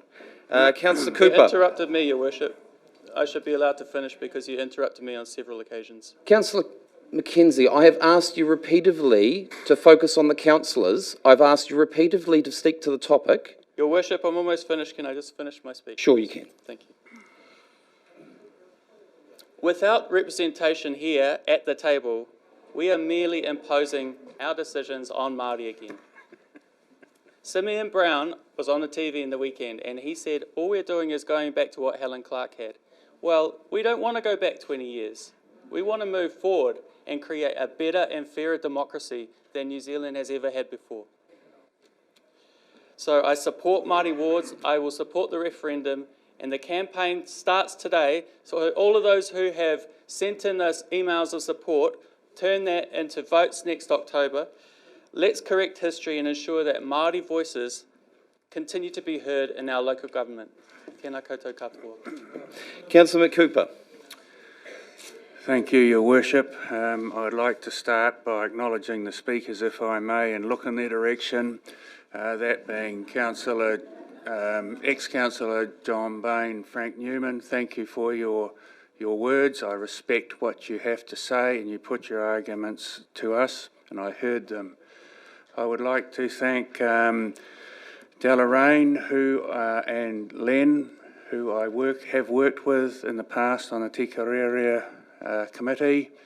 I thank you both. I would acknowledge that Delegation tells me off reasonably regularly, sometimes quite badly. But I acknowledge you today in the words that you have said and the arguments that you have put forward. I also acknowledge Oriel and Tim Howard for your words and the way that you put your arguments, and I appreciated what you had to say. Thank you. It is a momentous day to us, and it has been a wonderful day. The drama, the passion, is something that happens in this chamber regularly to a degree, but not often to the degree that we have seen today. And I thank all the people for that as well. For me, there have been two key points out of this day's discussion. The first one is the conversation around alienation. And I want to acknowledge Councillor Ruka and the way that he put that argument forward. It was very persuasive and it struck a note with me. Thank you. And then, Your Worship, I'd like to thank you for your passion for referendums and the people saying so. I think that struck a note for me. I am prepared to acknowledge that in the past, perhaps that should have gone to a referendum and we didn't. Councillor Jovic has said that some people will flip-flop. I am being quite open. I am flopping on that today. So my apologies, but these things do happen in politics from time to time. So thank you all very much. It's not a day now to drag things out, so I will leave it at that, Your Worship. Thank you, Councillor Cooper. Councillor Holmes. Thank you, Your Worship. So look, it's always difficult to speak after Councillor Ruka because he's got great powers of oration. I wish I had half his powers. Look, I strongly support the retention of the Maori Ward seats, as I made clear previously. And on a practical level, it's been an absolute privilege to serve alongside Councillor Ruka and Councillor Harding. As everyone knows, we're currently consulting on the future development strategy for our district, from which I've lifted just a small quote.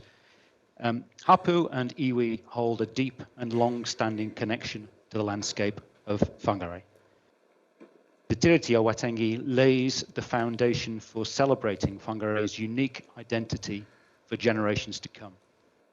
Through this lens, people of all cultures can safely express their identity, fostering an inclusive and cohesive district.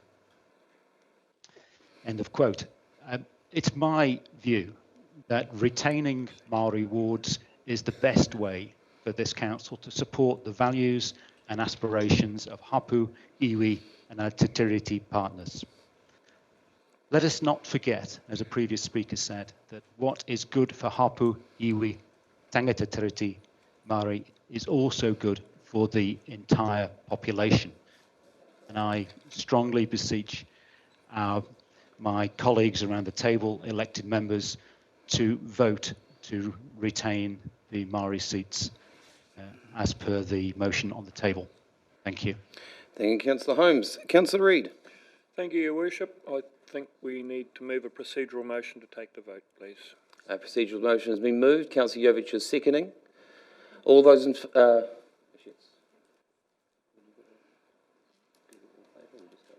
I'd like to speak on this.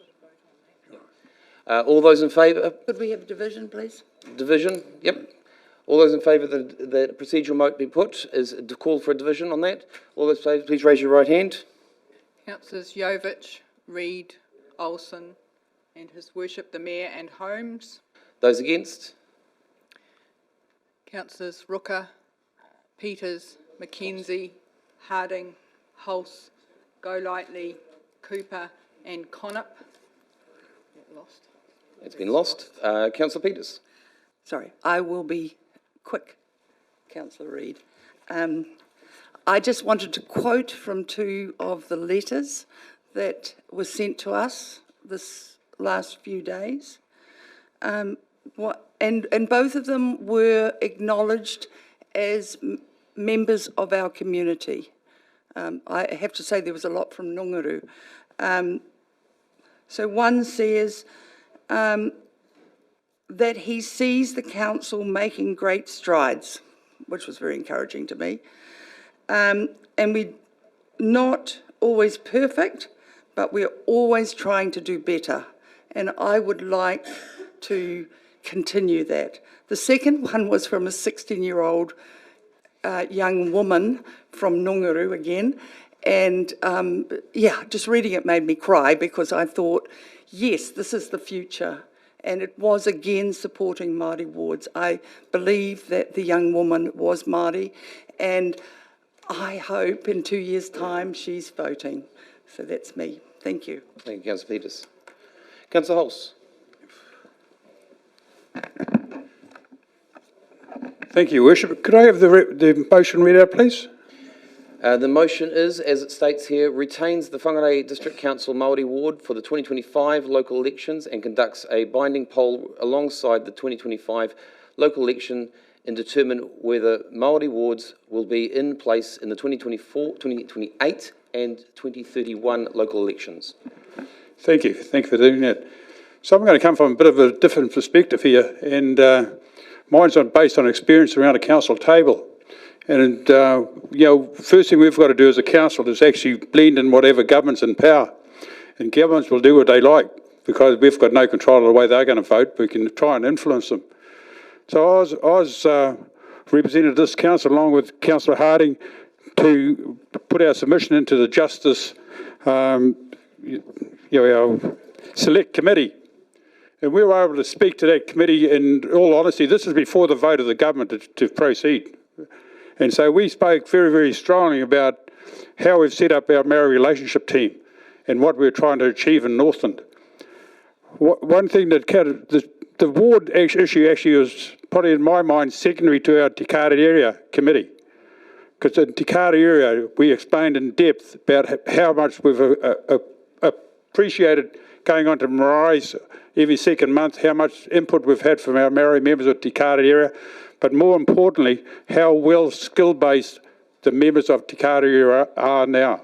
The hapu representatives are extremely good, and they cover the bases, and it's really good to see that they get elected on by the hapu, and they have a skill base that spreads right across the activities of councils. So one of the learnings you get from being in council a long time is you look back and you say, what can we achieve if we work together? So I was fortunate. It's very... Point of order. Point of order, Councillor Jovic. You've had other elected members on about speaking to the public. Thank you. Good point there. Councillor Jovic, please. I got no trouble speaking to you, Councillor Jovic. So when you work together, and I'm going to go back, it's a shame Tamati Rangi is not present today. And he's on our Te Kare area committee, but he and I were joint chairs of the Kaipa Moana working group. This is one of the first big settlements we have in New Zealand, environmental payouts. We negotiated with the Crown and we had an extremely good outcome. But before we did that, we had an understanding between hapu members, iwi and our councils, and I'm the political chair of a council made up the Auckland Council, Kaipara Council, our NRC and the Whangarei District Council. Hulse, again, refer back to the Okay. In this case, I think the audience is takes a bit more precedent than some of the councillors around the table.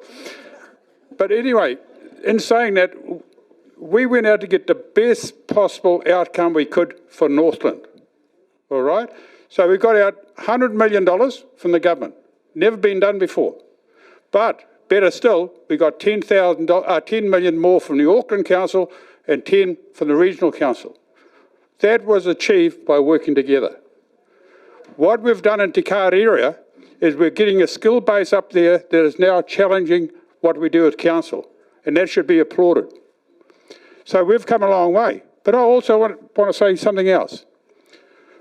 When this vote came up for Maori Wards, I voted against having Maori Wards. So I'm standing up here to say there's a big learning curve from what we've done.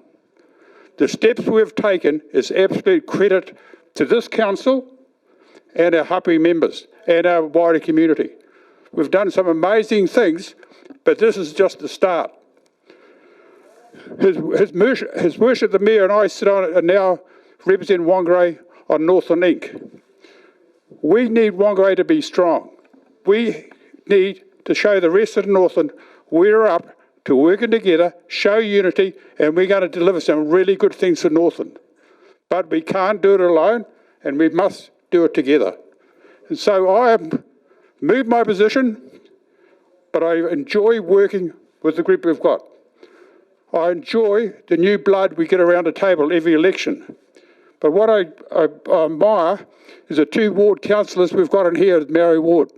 Councillor Rooker, Councillor Harding.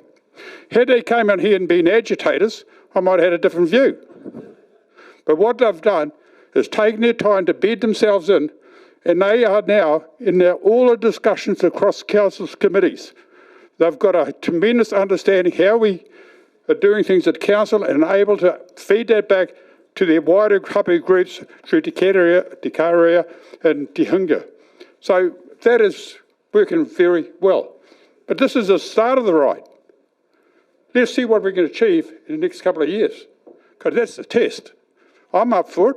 I think a lot of other people are up for it. But, you know, one question I said right at the start when I started the address, you know how many Prime Ministers we've had since I've been a councillor? This is the biggest problem. They change too often. We've had 10 Prime Ministers since I've been a councillor. 10. And you want unity, maybe we should have sent a signal straight to the Beehive to say, let's get a plan in place that can survive. Thank you. Thank you, Councillor Hulse. No other discussion is to be had. Councillor Reid. Thank you, Worship. It just shows how stubborn our Councillor Hulse can be. We've had 10 Prime Ministers run. Thank you, Councillor Reid. That's a statement. Councillor Connop, your right of reply. Thank you very much. Thank you very much, everybody, for your comments, your discussion, your points, and everything today. I'm going to wrap this up really quickly. The vote for this right now retains the Maori Ward for this election coming. A vote for this right now supports those who wish to have their view and not have the 14 of us. You have it for us, albeit some people aren't here. It gives the public the view, the ability to have that decision, which takes the decision out of our hands and gives it to them. This actually supports everybody who's here today. It's a challenge, it's support, it respects the mana, and it gives people the voice. Be encouraged. Kia kaha. I believe in you. You can do it. Let's do this. Thank you, Councillor Connop. Right of reply has been had. All those in favour? I'm only hearing a couple of voices. All those in favour? Any opposed? Councillor Yovich, you like that recorded? Okay. That is carried. Thank you, councillors. We'll now move on to item 6.2, which is on... Oh, sorry, Your Worship. my apologies. It's come on time for us to have a break. So I need to give us a 10-minute break. We'll be back at 11:05.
no, if I could just ask if we could please move right into the large foyer while the recess takes place, please.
Then it should go fast, shouldn't it, councillor?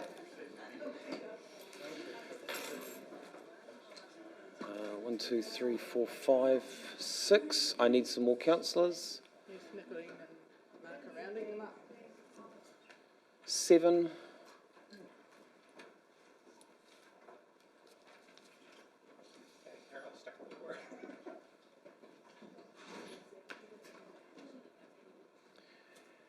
Okay, we'll make a start right now. We've got a quorum. Item 6.2,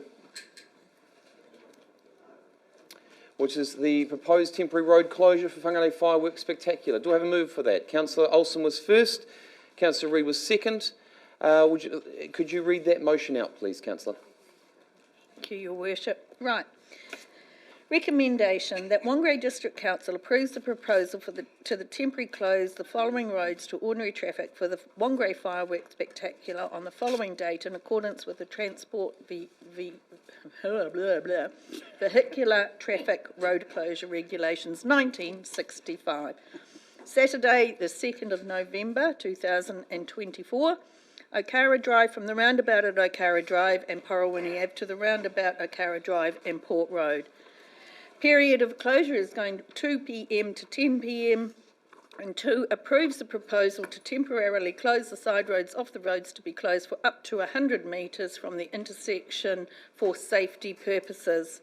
3, delegates the Chair of Infrastructure Committee and General Manager Infrastructure the power to give public notice of these proposed temporary closures, to consider any objections to either approve, cancel or amend any of or all of the temporary road closures if applicable.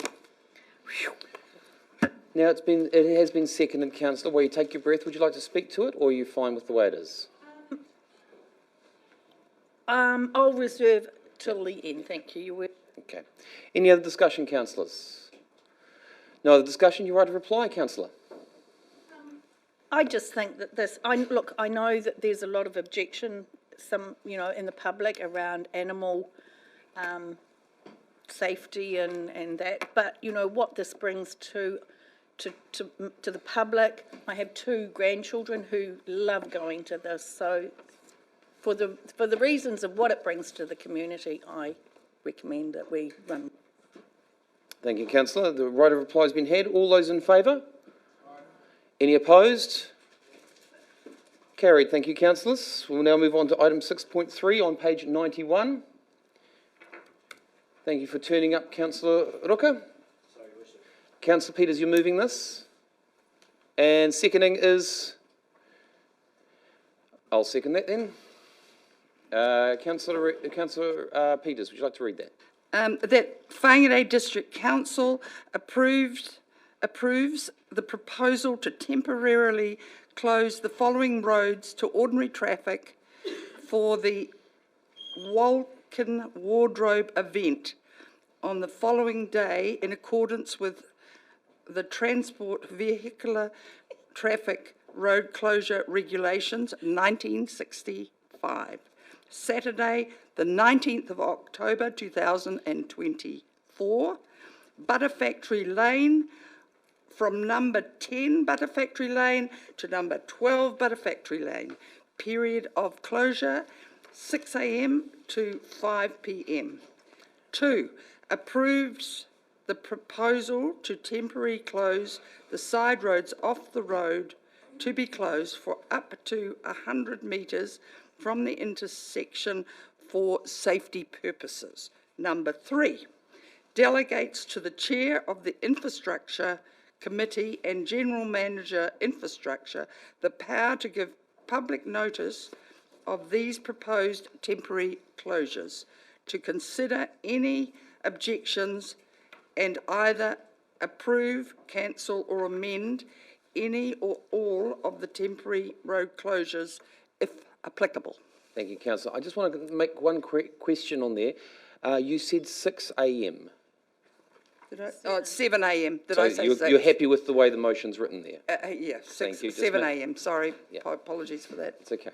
I was getting enthusiastic. Okay, so now it's been moved and seconded, so you'd like to speak to it? Dress for Success is an amazing organisation, and it is lovely to see that they are that they are having a public event. They have, over the years, I've done many things together with them, send people to them, getting ready to go to work, which is what we want everyone to be able to do, and that's what they're good at. They're really good at getting people, especially women, ready to go to work. Thank you. Councillor Reid. Thank you, Worship. I'd just like to add that it's cost me thousands as my wife has given clothing to them. I understand totally, Councillor, and I just want to correct Councillor Peters. They actually do Dress for Impress for males, and which actually is a great help for all the males around Whangarei who need help as well at dressing, even those who aren't prepared to wear suits. You set the standard, Your Worship. Councillor Connaught, do you have a... Just a comment. Yep. It's the distance of this road closure is exceedingly small, and probably, I mean, in my own mind, it would have almost been better just to kind of close down a lot more of the lane, so it actually worked better. But it is what it is. It's good to see. It's we're allowing even something as small as this to be allowed to go through to support this group. Thank you. Councillor Peters, would you like your right of reply? Just that you're dead right, and I have sent men to them as well. So thank you. Thank you for considering this. No worries. Okay, for all those in favour? Any opposed? Carried. Thank you, councillors. We're now going to move on to item 6.4, page 101. I'm going to move this. Do I have a seconder? Councillor Reid? This is an update on the graffiti safety initiatives and impact to council from graffiti and vandalism in the district. Okay, that the council, 1, receives the report, 2, acknowledges the direct financial costs to council of the impacts of graffiti and vandalism on council assets the district, council assets through the district. 3, acknowledges antisocial behaviours are directly affecting the community and endorses the actions undertaken by council staff and contractors in response to these impacts. And 4, endorses the council community safety work program and acknowledges the current limitations of that program. Councillors, the reason I move this is vitally important, that I believe that we all should know about what's actually happening within our district and the graffiti and the vandalism that is going on and the cost that this is having to council across the council, not just for individual departments, across the council.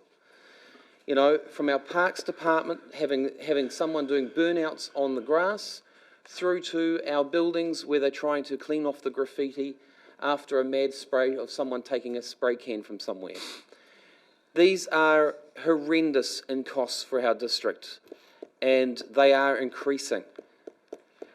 I take my hat off to the team and to the work that they do at trying to keep this minimised. I know this is hard work. I know this is work dealing with other organisations, partnering with other organisations. And I know if Councillor Benny was here, he would also be commenting on the hard work that it is actually involved in also liaising with NZTA for their state highway, because their state highway goes right through our district. So well done to the team on that. Any comments? Councillor Cooper. Thank you, Your Worship. You know how we got a blast, or the local government got a blast from the Prime Minister for spending money on non-core things? And then here we have this agenda item which clearly lays out a whole long list of expenses coming to over $1 million. Excuse me, Your Worship. Is there an opportunity for us to push back and send a message back the other way saying, look, you want us to stick to roads, drains, pipes and the main stuff, so we're just going to send you this bill. Because it's just, you know, this is not our core business. You've told us not to do it, and we're damn well going to make a stand. What about that? Councillor Cooper, I think you may have misread or heard the Prime Minister's speech, because this is actually core functions of council. I listen to everything he says. Eh? This is actually core functions of council, and it's a maintenance of our assets, which is our core function, which is what the Prime Minister was specifically talking about, and how councils were not maintaining their assets. Well, have they, let's see, I wonder would the manager have any comments on that? Councillor Cooper, are you asking the staff for a question? Yes. What is the question you are asking? Do we have enough funding through the chair to Victoria to cope with this sort of destruction? So through the chair, each different department have a different amount of money to spend in response to the graffiti and vandalism. At the moment, that is being managed within council budgets. From a community safety initiatives perspective, we have got, as you can see, about $500,000 invested in community safety initiatives. There is more work that could be done, but it would require more resources. And if that was the direction of council, then we could investigate what those costs might look like. But they will be additional to what we can currently do. Follow-up question, Your Worship. Really, what I'm trying to say, I guess, and I'm sure Victoria's picked that up, is that this maintenance that we do, it is our core business, but it stems from social problems which are not under our control. And nobody seems to sheet that home to the government. And nobody seems to say anything, and yet they expect us just to keep on picking up the tab, right? So at some point, we have to point out, we have to push back and say, actually, the way that this country is being run by successive governments, and I'm not sort of just sheeting it home to one government, is causing us troubles, and we're at the coalface. It's costing us a lot of money, and then you need to recognise that, basically. So a nice way of saying, sort your stuff out so we don't have to fix it up. Points taken, Councillor Cooper. I hear what you're implying there, and I believe the team have also heard as well, and myself, the next available opportunity will make that known to the government in hand. I noticed it was good enough to see the reporter gone, but anyway, thank you, Your Worship. Councillor Olsen. Thank you, Your Worship. I have a question for Parks, Louis. And I've brought this up in other meetings, and I'm glad to see fly tipping at various locations. The Quarry Garden entrance continually gets fly tipping, and it's costing us a hell of a lot of money to clean it up. Would it be possible, Louis, and I know we can't I've asked about CCTV and things like that, but is there a way that we could put a sign where it's tipped to say, this area is under surveillance? I know it's not, but it may defer the activity. Because that's costing us a lot of money on a weekly basis. Louis, can you answer that one? Through the chair, I'm sure we can put a sign up. And, we could look at other measures. It could be a fake camera or something like that as well. But, I'll explore that. Okay, thank you. Thank you, Louis. Okay, Councillor Reid. Thank you, Your Worship. Yeah, just over $1 million out of our budget, half of it coming out of infrastructure. Very concerning, and I think we really do need to be a little bit tougher on vandals when we catch them. And if councillors would just note page 106, the top photo, has a bus there around at the wastewater plant. That bus has now been parked in Cobham Oval for 2 months, and we will be bringing something to council about that. Thank you. Councillor Peters.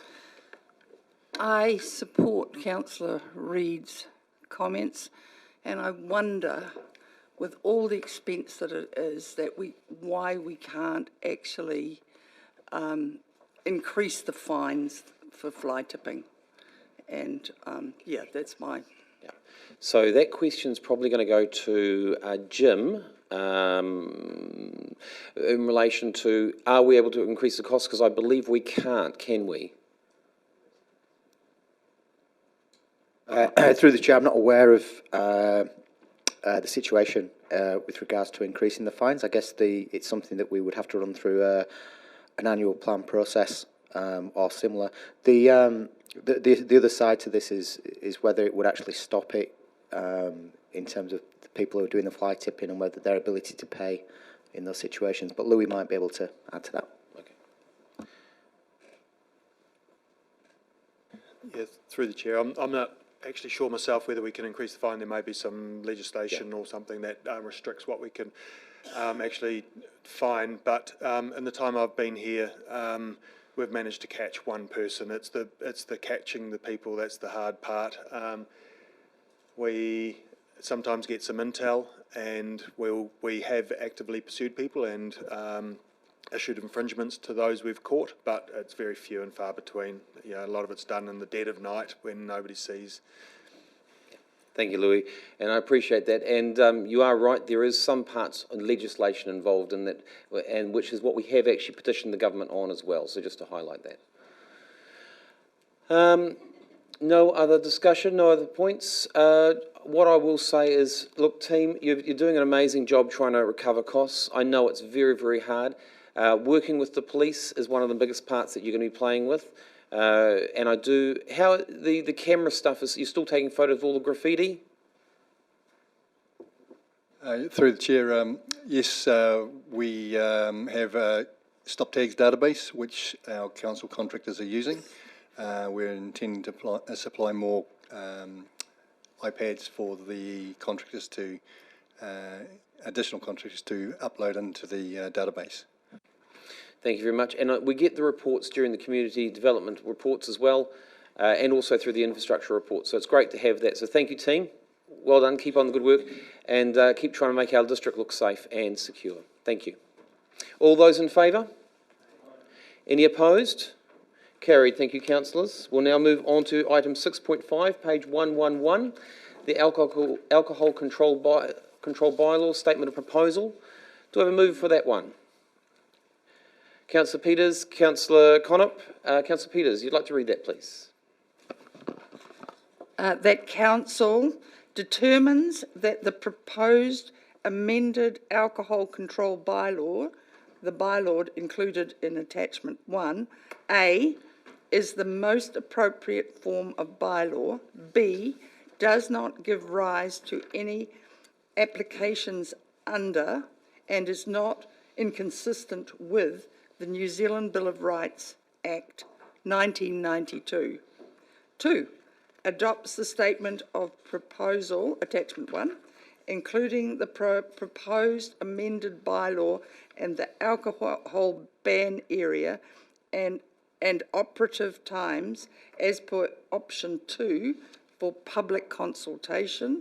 3, authorises the chief executive to approve any necessary minor drafting or presentation amendments to the statement of proposal to correct errors or omissions or to reflect decisions made by council at this meeting prior to final printing and publication. Thank you, Councillor. Just a correction again, you did say New Zealand Bill of Rights Act 1992. You mean 1990? 1990. Second time a mistake. Okay, it's okay. just making sure. Unless there's something you know that I didn't know, so I just want to make sure of that. No, I can't think that that's going to happen, okay, Your Worship. I'd like to speak to that, Councillor. It's very, the control of alcohol is to the benefit of our community, and I would also like to see more of a control of alcohol outlets, and especially, this doesn't include vaping, but some control on that too, because we are about the health and well-being of our community people. Thank you, Councillor. Councillor Reid. Thank you, Worship. Just declaring an interest. I'm Vice President of a licensed premises and I love beer. Understand your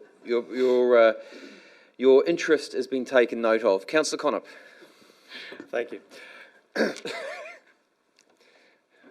always interesting comments you get.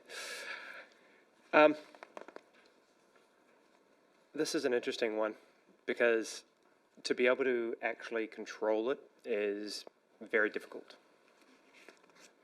I appreciate and agree that is for what it is, the most appropriate form that we can deal with, and hopefully that those who are enforcing it can enforce it, and those who we ask are respected as much as possible.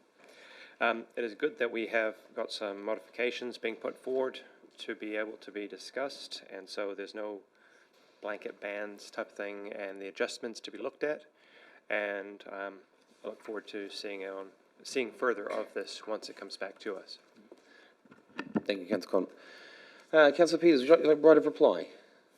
Just noting also that this ban does sometimes disproportionately make a problem for homeless folks if they drink, but that's, you know, I think that the overall well-being of the community is paramount, really. Thank you, Councillor Peters. All those, the right of reply has been had. All those in favour? Any opposed? Carried. Thank you, councillors. We'll now move on to item 6.6. Now, this is on page 191, and this also includes the supplementary agenda as well. I'd like to move that, Your Worship. You would like to move that? Sure. Councillor Cooper. And do I have a seconder? Councillor Reid is again seconding. Councillor Cooper, would you like to read that, please? The motion is that the Council, 1, rescind all previous statutory delegations contained within the Delegations Register adopted on the 29th of November 2020 and subsequent updates to that Delegation Register. So what we're saying is we're going to rescind everything on the register up to today. 2, adopt the updated delegations policy as provided in attachment 1. And 3, adopt the reviewed and updated delegations register for statutory delegations as provided in attachment 2. That's correct. It's been moved and seconded. Would you like to speak to it? Yes, Your Worship. I, by nature, am not a cynical man. I hold out hope for our future, for our country, for our people and for my fellow councillors. But I'm just wondering, is this a big catch-up day or has a whole lot of stuff been put on the agenda because we might be distracted by Maori Wards? Councillor, this is just as things have happened. We try to get everything onto the agenda. This is just a timing and it's all happened at once. I'm sure Emily or Aaron might say the same thing. Yes, through the Chair, I think it's an indication of the workload that the Council's pumping out at the moment. So it's an efficiency we're seeing. Thank you very much. Well then, in that case, I applaud the team on their work and we'll just sort of move through this process. Thank you. Your Worship, what do you think of it? Councillor Cooper, as I'm chairing the meeting, have you finished having your speak? You've got no thoughts. Have you finished having your speak, Councillor? Yes, I have. Thank you. Okay, thank you. Is there anyone else with any comments on this? As Councillor Cooper has alluded, this is a statutory process. This is basically just standard practice. And as you can see on page 201 and 202, you'll see the majority of the changes there which took place, which are around about the relation to the Building Act and the Civil Aviation Act, Dog Control Act and the Health Act. So those are the most ones. And then on page 203, which is the removal of those parts as well. So it is fairly stock standard. This is what they are. The full list is there, and I do hope that all councillors have had a chance to go through them. I know it's fairly heavy reading. However, with all that information, you are prepared for what statutory requirements council does have or control. Councillor Cooper, would you like your right of reply? Well, no, thank you. Thank you, Councillor. All those in favour? Any opposed? I'll vote against. Councillor Holston's voting against. Would you like it recorded? Yes, because big agenda, no time to read the document. I'm not voting on something I'm not in favour. We only got this a couple of days ago. We've got bigger issues than the delegated authorities. So Councillor Holston and Councillor Olsen, would you like it recorded against? And Councillor Reid. Okay. Thank you. It's been carried. Councillor Cooper, you've got your mic on still. Thank you, Your Worship. Are you moving on? I'm now moving on to 205, page 205, which is on page 6.7, 205, yes? Yes, I'll move that if you like. You'd like to move that? Do we have a seconder? Yep. And Councillor Connaught will second it. Councillor Cooper, can you please read that? Thank you very much, Your Worship. To adopt the Delegated Financial Authority, in brackets DFA, for Coordinated Incident Management System, in brackets CIMS, Function Managers and Civil Defence Emergency Management Specialist role, that were approved at a Community Development Committee held 20th of April 2023. chairman of which is on his way to Councillor. Japan. Number 2, that the council, 1, notes the recommendation made by the Community Development Committee on the 20th of April 2023 in relation to financial delegations for Coordinated Incident Management Systems Managers, that's CIMS, and 2, approves delegated financial authority to spend up to $20,000 to the following Emergency Operations Centre CIMS managers: A, Logistics Planning Manager, B, Intelligence Manager, C, Public Information Manager, D, Welfare Manager, E, Operational Manager, and F, Response Manager, and 3, approves the change in delegation financial authority from $2,000 to $20,000 for the Civil Defence Emergency Management Specialist role, and 4, notes these delegations will only come into effect upon activation of the Emergency Operations Centre EOC. Councillor, it's been seconded. Would you like to speak to it? Thank you very much. Actually, Your Worship, before I speak to it, I'd like to see if this, I think the staff will have something to say about this, bring us up to date. Once again, Councillor, I'm chairing the meeting Through and you. I'm Through you. asking that you have any questions. Can we ask the staff if they could just give us a brief rundown, because it has been such a busy time, Your Worship. Please. We usually have Victoria sitting there with you. Emily, would you like to speak to this, or would you like? I'm happy to speak to it, but obviously I'll defer to the GM if she would like to have a word first. So, through the chair, the reason this came about is because during a civil defence emergency we have staff members in certain management roles who don't normally hold any DFA or a reduced a number of DFAs. So this enables the flow of the response to keep moving forward, to be able to have the managers make those decisions around purchases for the response to the community. Thank you. I appreciate that. So what I'm hearing is that this will only kick in an emergency. The rest of the time, these people just do their day jobs, enjoy life, and so on. Is that Yes, that's correct. Yeah. That's all I've got to say, I think. Thank you, Councillor. Okay, Councillor Olsen. Thank you, Your Worship. Just one question. Funding for this, where will it come from, an emergency fund, or we have the finances available to fund this? So through the chair, we do have a cost centre. It's actually at a zero balance, and when we have an emergency response, it does go into a negative, but that's how we've always managed our emergency responses. We have to respond to whatever the emergency is. The costs are unknown at the time, and we manage that through our current budgets, but we keep an account of it on a particular budget line. So it all goes through the same place, so we can see the exact response costs. Okay. Just one more question. Yep. Is this something that we should look at in our annual plan? Perhaps? So Councillor, as I said, this has been, as Victoria has said, this is something that's been standard practice the way things work. The reason why we don't have a budget in there is so that we don't want to anticipate disasters happening or civil defence things happening, and sometimes the funds can actually come from central government. So it does go into a deficit. This is common standard practice, as it does say in page 207, where it talks about the finances. The big thing is, though, again, it's where the money comes from at the end of the day, which may actually come from central government. Councillor Hulse. Yes, the reason we've got to have this is because we've got so many layers of bureaucracy, because dung. No one's got a power to say, yes, we're going to spend the money.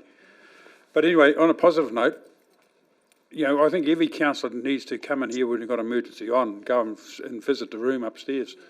And when the Transpower outage was on, we had the opportunity to take Simeon Brown, Minister of Local Government and Transport, along with MP Grant McCullum upstairs, and showed them around. And it's pretty impressive what our staff do and how organised they are.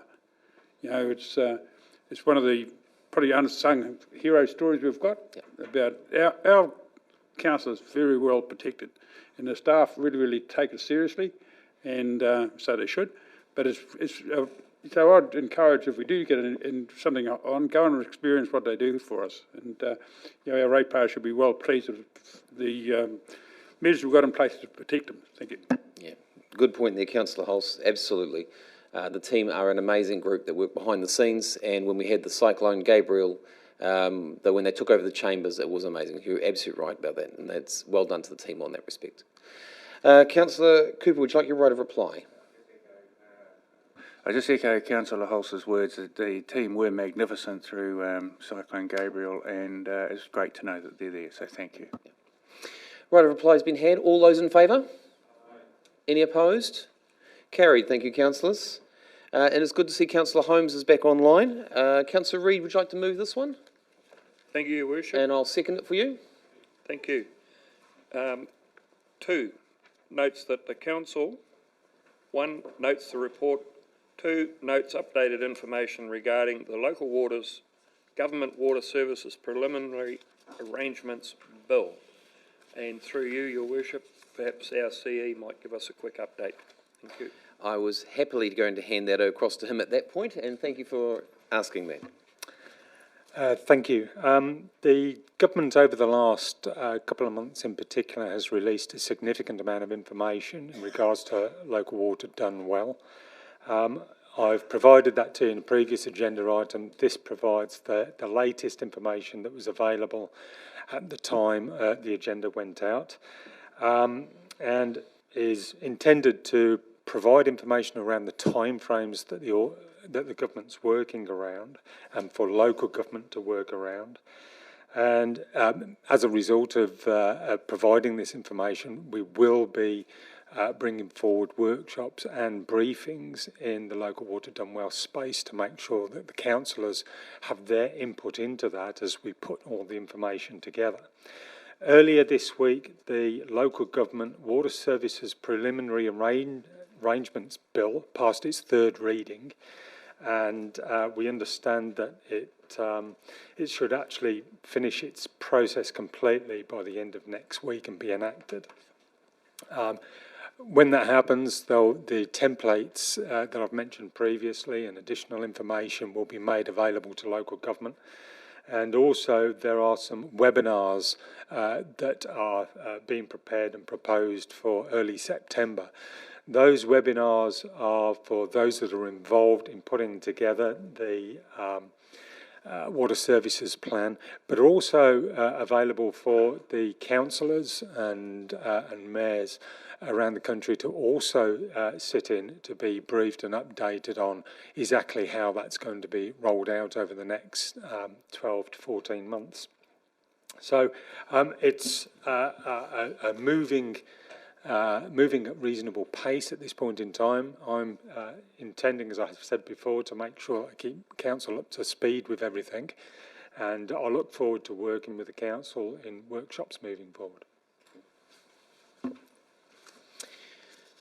Any questions or comments? Councillor Hulse. I'm quite interested in on page 216 when it's got a list of how we can set this organisation up, and I'd be really encouraging us to look wider and re-establish things like Spring Freight Contractors, our shelf company. Yep. Points taken, Councillor Hulse. I think that's a very good point to add. Councillors, again, I know this is, I acknowledge that this is just information. However, it's really important information for you to have. This is actually setting down the ground rule, and you know, at this present moment, I think we also need to acknowledge Simon's role in this, because this has all come from the TAG group that he's been involved with central government, and how they've put this all together. So it's good to actually have someone actually involved, heavily involved, in actually getting this working for us in Whangarei. Yeah, just... Yep. You need to turn your mic on. Sorry. This is information, as you say, and it's very good. Thank you for the update. Will we sort of workshop through some of these options at some point? Absolutely. Councillor Cooper, the CE has already just stated that. Did he just? He did, yes. My apologies if I'm not picking that up. Okay. Councillor Reid, would you like your right of reply? Yes, Your Worship, thank you. Our congratulations to our CE. With his vast knowledge and history, he was one of the few that was chosen to lead the country through the local waters done well scenarios. Well done, and thank you.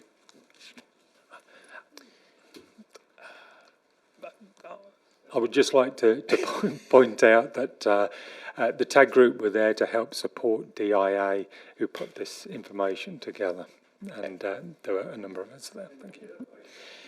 Anyway, okay, the right of reply has been had. All those in favour? Any opposed? Carried. Thank you, councillors. Page 249, item 6.9. Councillor Reid, would you like to move this again? Yes, thank you, Your Worship. And I'll second it for you. Thank you.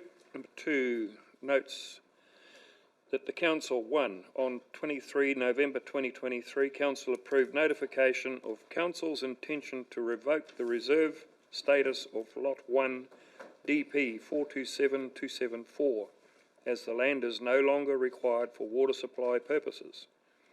2, notes that no formal objections were received following the process under section 24(2)(c) of the Reserves Act 1977 and approves, subject to ratification of the Minister, the revocation of the reserve status of Lot 1 DP 427274. 4, approves the sale of Lot 1 DP 427274 and authorises the Chief Executive to enter into the necessary arrangements on behalf of Council to complete the property sale to the person from whom the land was originally acquired pursuant to Section 40 of the Public Works Act. Full stop. Councillor Reid, would like to speak to that? Yes, Your Worship. I understand that this is the old water treatment plant on the corner of Fairway Drive and Well Valley Road. No, it's a bit further up. This is parcels of land that are closer to the dam that were purchased a number of years ago to be able to facilitate additional treatment processes and or a new plant. As we got into the evaluating what needed to be done with the old plant, we recognised that we would need to probably build a new plant. That would be the best overall way of resolving this. In doing that, the evaluation of that site compared to an alternative site, which was just down the road where the new plant has actually been built, that site would have been quite challenging in terms of its overall dimensions. So council bought an additional piece of land and we built the new plant on that in the best way to make sure that operations work well moving forward. So that means that this parcel of land that's quite close to the dam is actually now surplus. So that's that site. That comes as a great relief, Your Worship. I was concerned that he was going to be trying to find somebody from 1908 where the original dam was built. Thank you. Yeah, for those councillors who'd like to know, it's actually also on page 253, actually shows the picture of where it is. Councillor Peters. Thank you. Do Hapu have any interest in this land? That is part of the process that they have to go through. First of all, go back to the original person that was purchased from, then to the next section. So, sorry, do they go to the original person it's purchased from before they consult with Hapu? Correct, because that's the procedures. Sorry, just to speak to that, I can give a bit of background for the process. So initially we have to go through the Department of Conservation through the Minister, and through that we are advised of a notification process to iwi tangata whenua at that point. And at the same time we've done a public submission or public notification in the newspapers. We did have one response from Ngāti Kahu, questioning how the land was derived, which we've provided that response to Ngāti Kahu and consequently not had any further conversations. Councillor Olsen. Thank you, Your Worship. Can I just ask, is there interest from the person that we purchased it off to? Yes. Okay, that's fine, because that's actually quite a flood zone there. So if they're happy to buy it back. Yeah, it's also unusual to have a willing previous purchaser as well. So we're quite, I suppose, lucky in that respect. Councillor Harding. Thank you, Te Koro Matua. Kia ora, kia ora. Just to clarify, the land was acquired under the Public Works Act, and it was private land. So there was a purchase by this council to that private landowner under the Public Works Act. Is that correct? Yes, by agreement under the Public Works Act. By so agreement. It's mutual agreement. Wow, isn't that great? Under agreement under the Public Works Act. So. And now it is surplus to council requirements, so you revert back to that original owner as first right of refusal. Is that correct? Yes, yes. And prior to, we don't know whether there are any kind of claimant issues on that particular piece of land. Why Ngāti Kahu o Torongareo would have had an interest, because I read through the reports and I see they wanted the council to retain the land and keep it for possible treaty redress opportunities. Yes, so that's where I suppose we went through and looked at the land history and have determined that as far back as we could get to was the private subdivision of the land, which is where council came into it and where the Public Works Act triggers those requirements. So we're kind of stuck under the Public Works Act in terms of that. But prior to that earlier subdivision, we aren't familiar with that history. So just why is Department of Conservation involved? Is that because of the Act? Because when it was acquired by council, it was amalgamated with the Faux Valley Water Supply Reserve and took on a reserve status. And so the Minister of Conservation is the minister under the Reserves Act that we have to get sign-off from. Thank you so much, kia ora. Happy with those answers, Councillor? Yep, cool. Okay, no more discussion, no more questions. Councillor Reid, would you like to have your right to reply? No, thank you, Your Worship. Okay, all those in favour? I abstain, thank you. And Councillor, all those against? No, again, you're against? You're just Abstain. abstaining. And Councillor Harding's abstaining. Would you like that recorded? Yes, thank you. Okay. It's been carried. Okay, councillors, we're now moving on to 6.10. Now, I need to read out this, subject to the agenda being circulated. Is this, well, no, it's after that. Okay, 6.10 is okay. Sorry, my apologies. 6.10, which is on page 267, the Whangarei Arts Trust Deed and Guarantee Access Request to 2024 to 2025. Victoria's sitting in the hot seat. Councillor Cooper, you are declaring an interest or a conflict? I'd say a conflict then, okay. everyone gets a rest. You will step aside. Okay, thank you. Do I have a mover for this motion? Councillor Peters, you're moving it. Councillor Hulse, you're seconding it. Councillor Peters, you'd like to read that. That the council notes the trust have followed the requirements set out in the trust deed and the deed of guarantee and indemnity. 2, notes that the remaining guarantee is $450,000, made up of original guarantee funds. 3, approves providing up to $450,000 of the remaining guarantee funds in the 2024-25 financial year to support the Whangarei Arts Centre operations for any financial deficit should it be required. 4, notes that if $450,000 were to be released and all funds used during the 2024-25 financial year above in item 3, the guarantee would have a zero balance and the deed of guarantee would cease. Any remaining funds in the guarantee at the end of the financial year would be carried into the next financial year. 5. Council requests the Whangarei Arts Trust seek additional funding sources, including external funding and implementation of their own fundraising activities. Councillor Peters, since it's been seconded, would you like to speak to it? Yes. I note that this motion is not releasing the funds. That's the only thing I want to add to it, as far as I can see. Just a question of you. Victoria, I believe this is releasing the funds. Is that not correct? Yeah, so through the chair, it gives permission for the Whangarei Art Trust to access that funding in this financial year, should they require it. So the funds are held at council, and council has to give permission for up to 500,000 per year of that guarantee for the trust to be able to access that funding. So this releases it, and are they in a position to uplift it? Are they wishing to uplift it?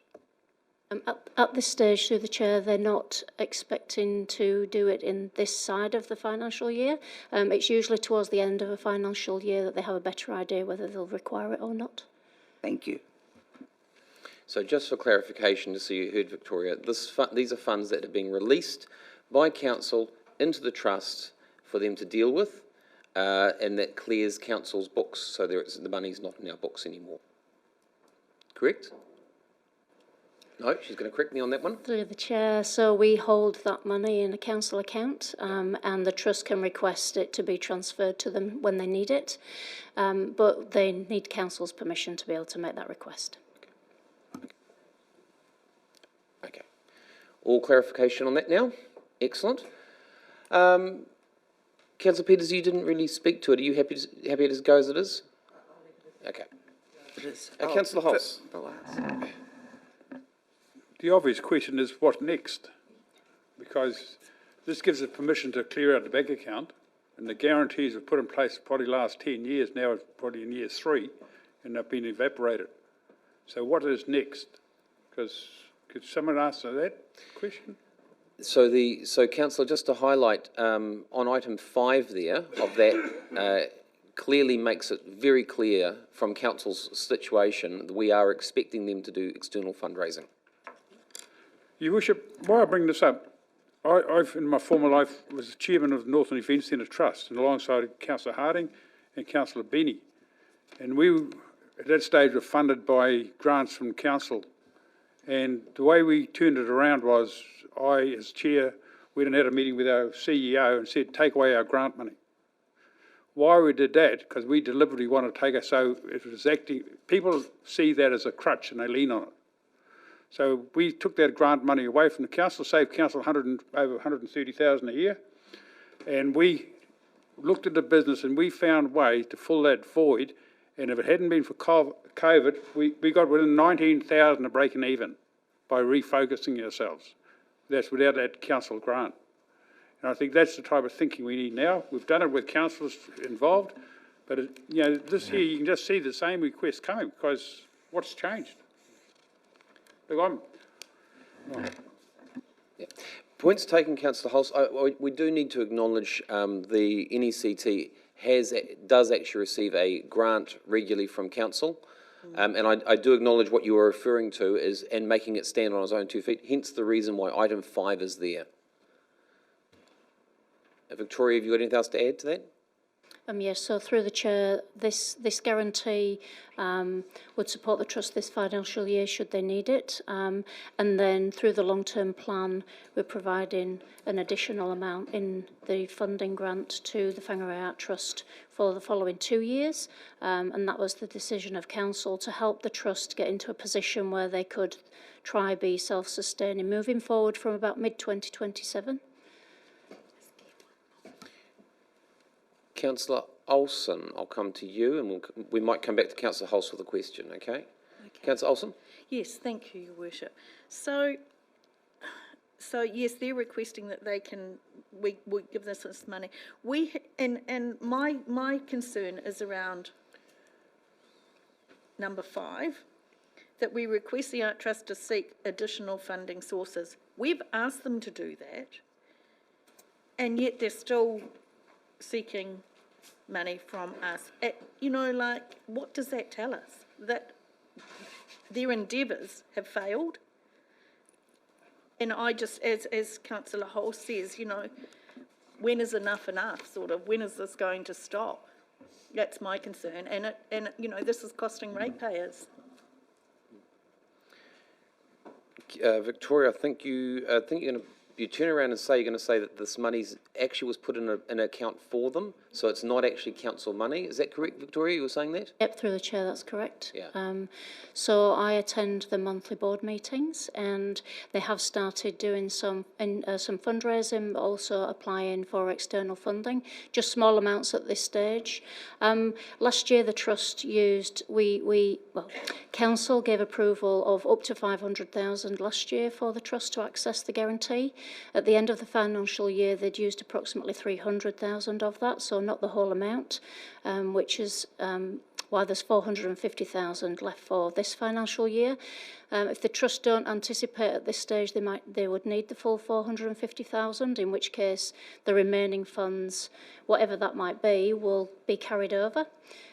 Then those following 2 years that are funded by the council through an additional operating grant, they may not need to touch that guarantee for the following 2 years after that, and then there potentially will be some remaining funds from 2027 onwards as well, should they need them. So this guarantee doesn't have to be used once they've got themselves into that position, either to be financially sustainable themselves or whether they are using the council operating grant in the next couple of years. Okay, thank you, Victoria. Councillor Reid. Thank you, Worship. Technical question. Was this money not originally WDC money? In response to that, and I believe Victoria just answered that before, no, this money was not originally WDC money. This is money that was put into endowment by several different organisations and private funders. So there's no actual cost to council. I just want to make absolutely clear that we're not being skinned. So Victoria's just nodded her head there that yes, this is definitely not council money. We do on separate occasions provide funds to the Whangarei Art Museum. However, this particular money is not ours technically. It is entrusted to council to look after for the Hundavasa.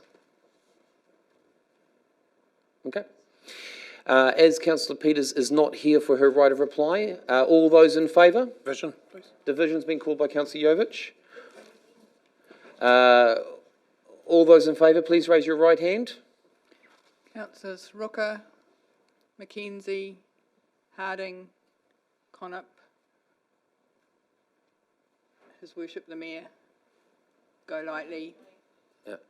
And those against? Councillors Jovich, Reid, Olsen, Hulse. And it looks like Councillor Holmes is frozen, so we'll go as absent. Yeah. And Cooper. He's abstaining because he's part of it.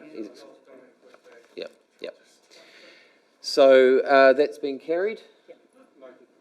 Yep, and it's noted because its division has been done. Thank you, councillors. Now I just need to read this section here out. Is subsequent to the agenda being circulated, items 1.10 and item 1.11 relating to the Chief Executive's employment arrangements were distributed separately but not within the time frame specified in the Goima. Therefore, a resolution of council is required. The reports were not included in the agenda for the reason that the information required to finalise the report only recently became available. Council are asked to consider these reports at today's meeting to enable any employment arrangements to be finalised. I will move that. Do I have a second? Councillor McKenzie, second it. All those in favour? Aye. Any opposed? Carried. Thank you, councillors. We will now move into confidential. So we'll have to have the room cleared.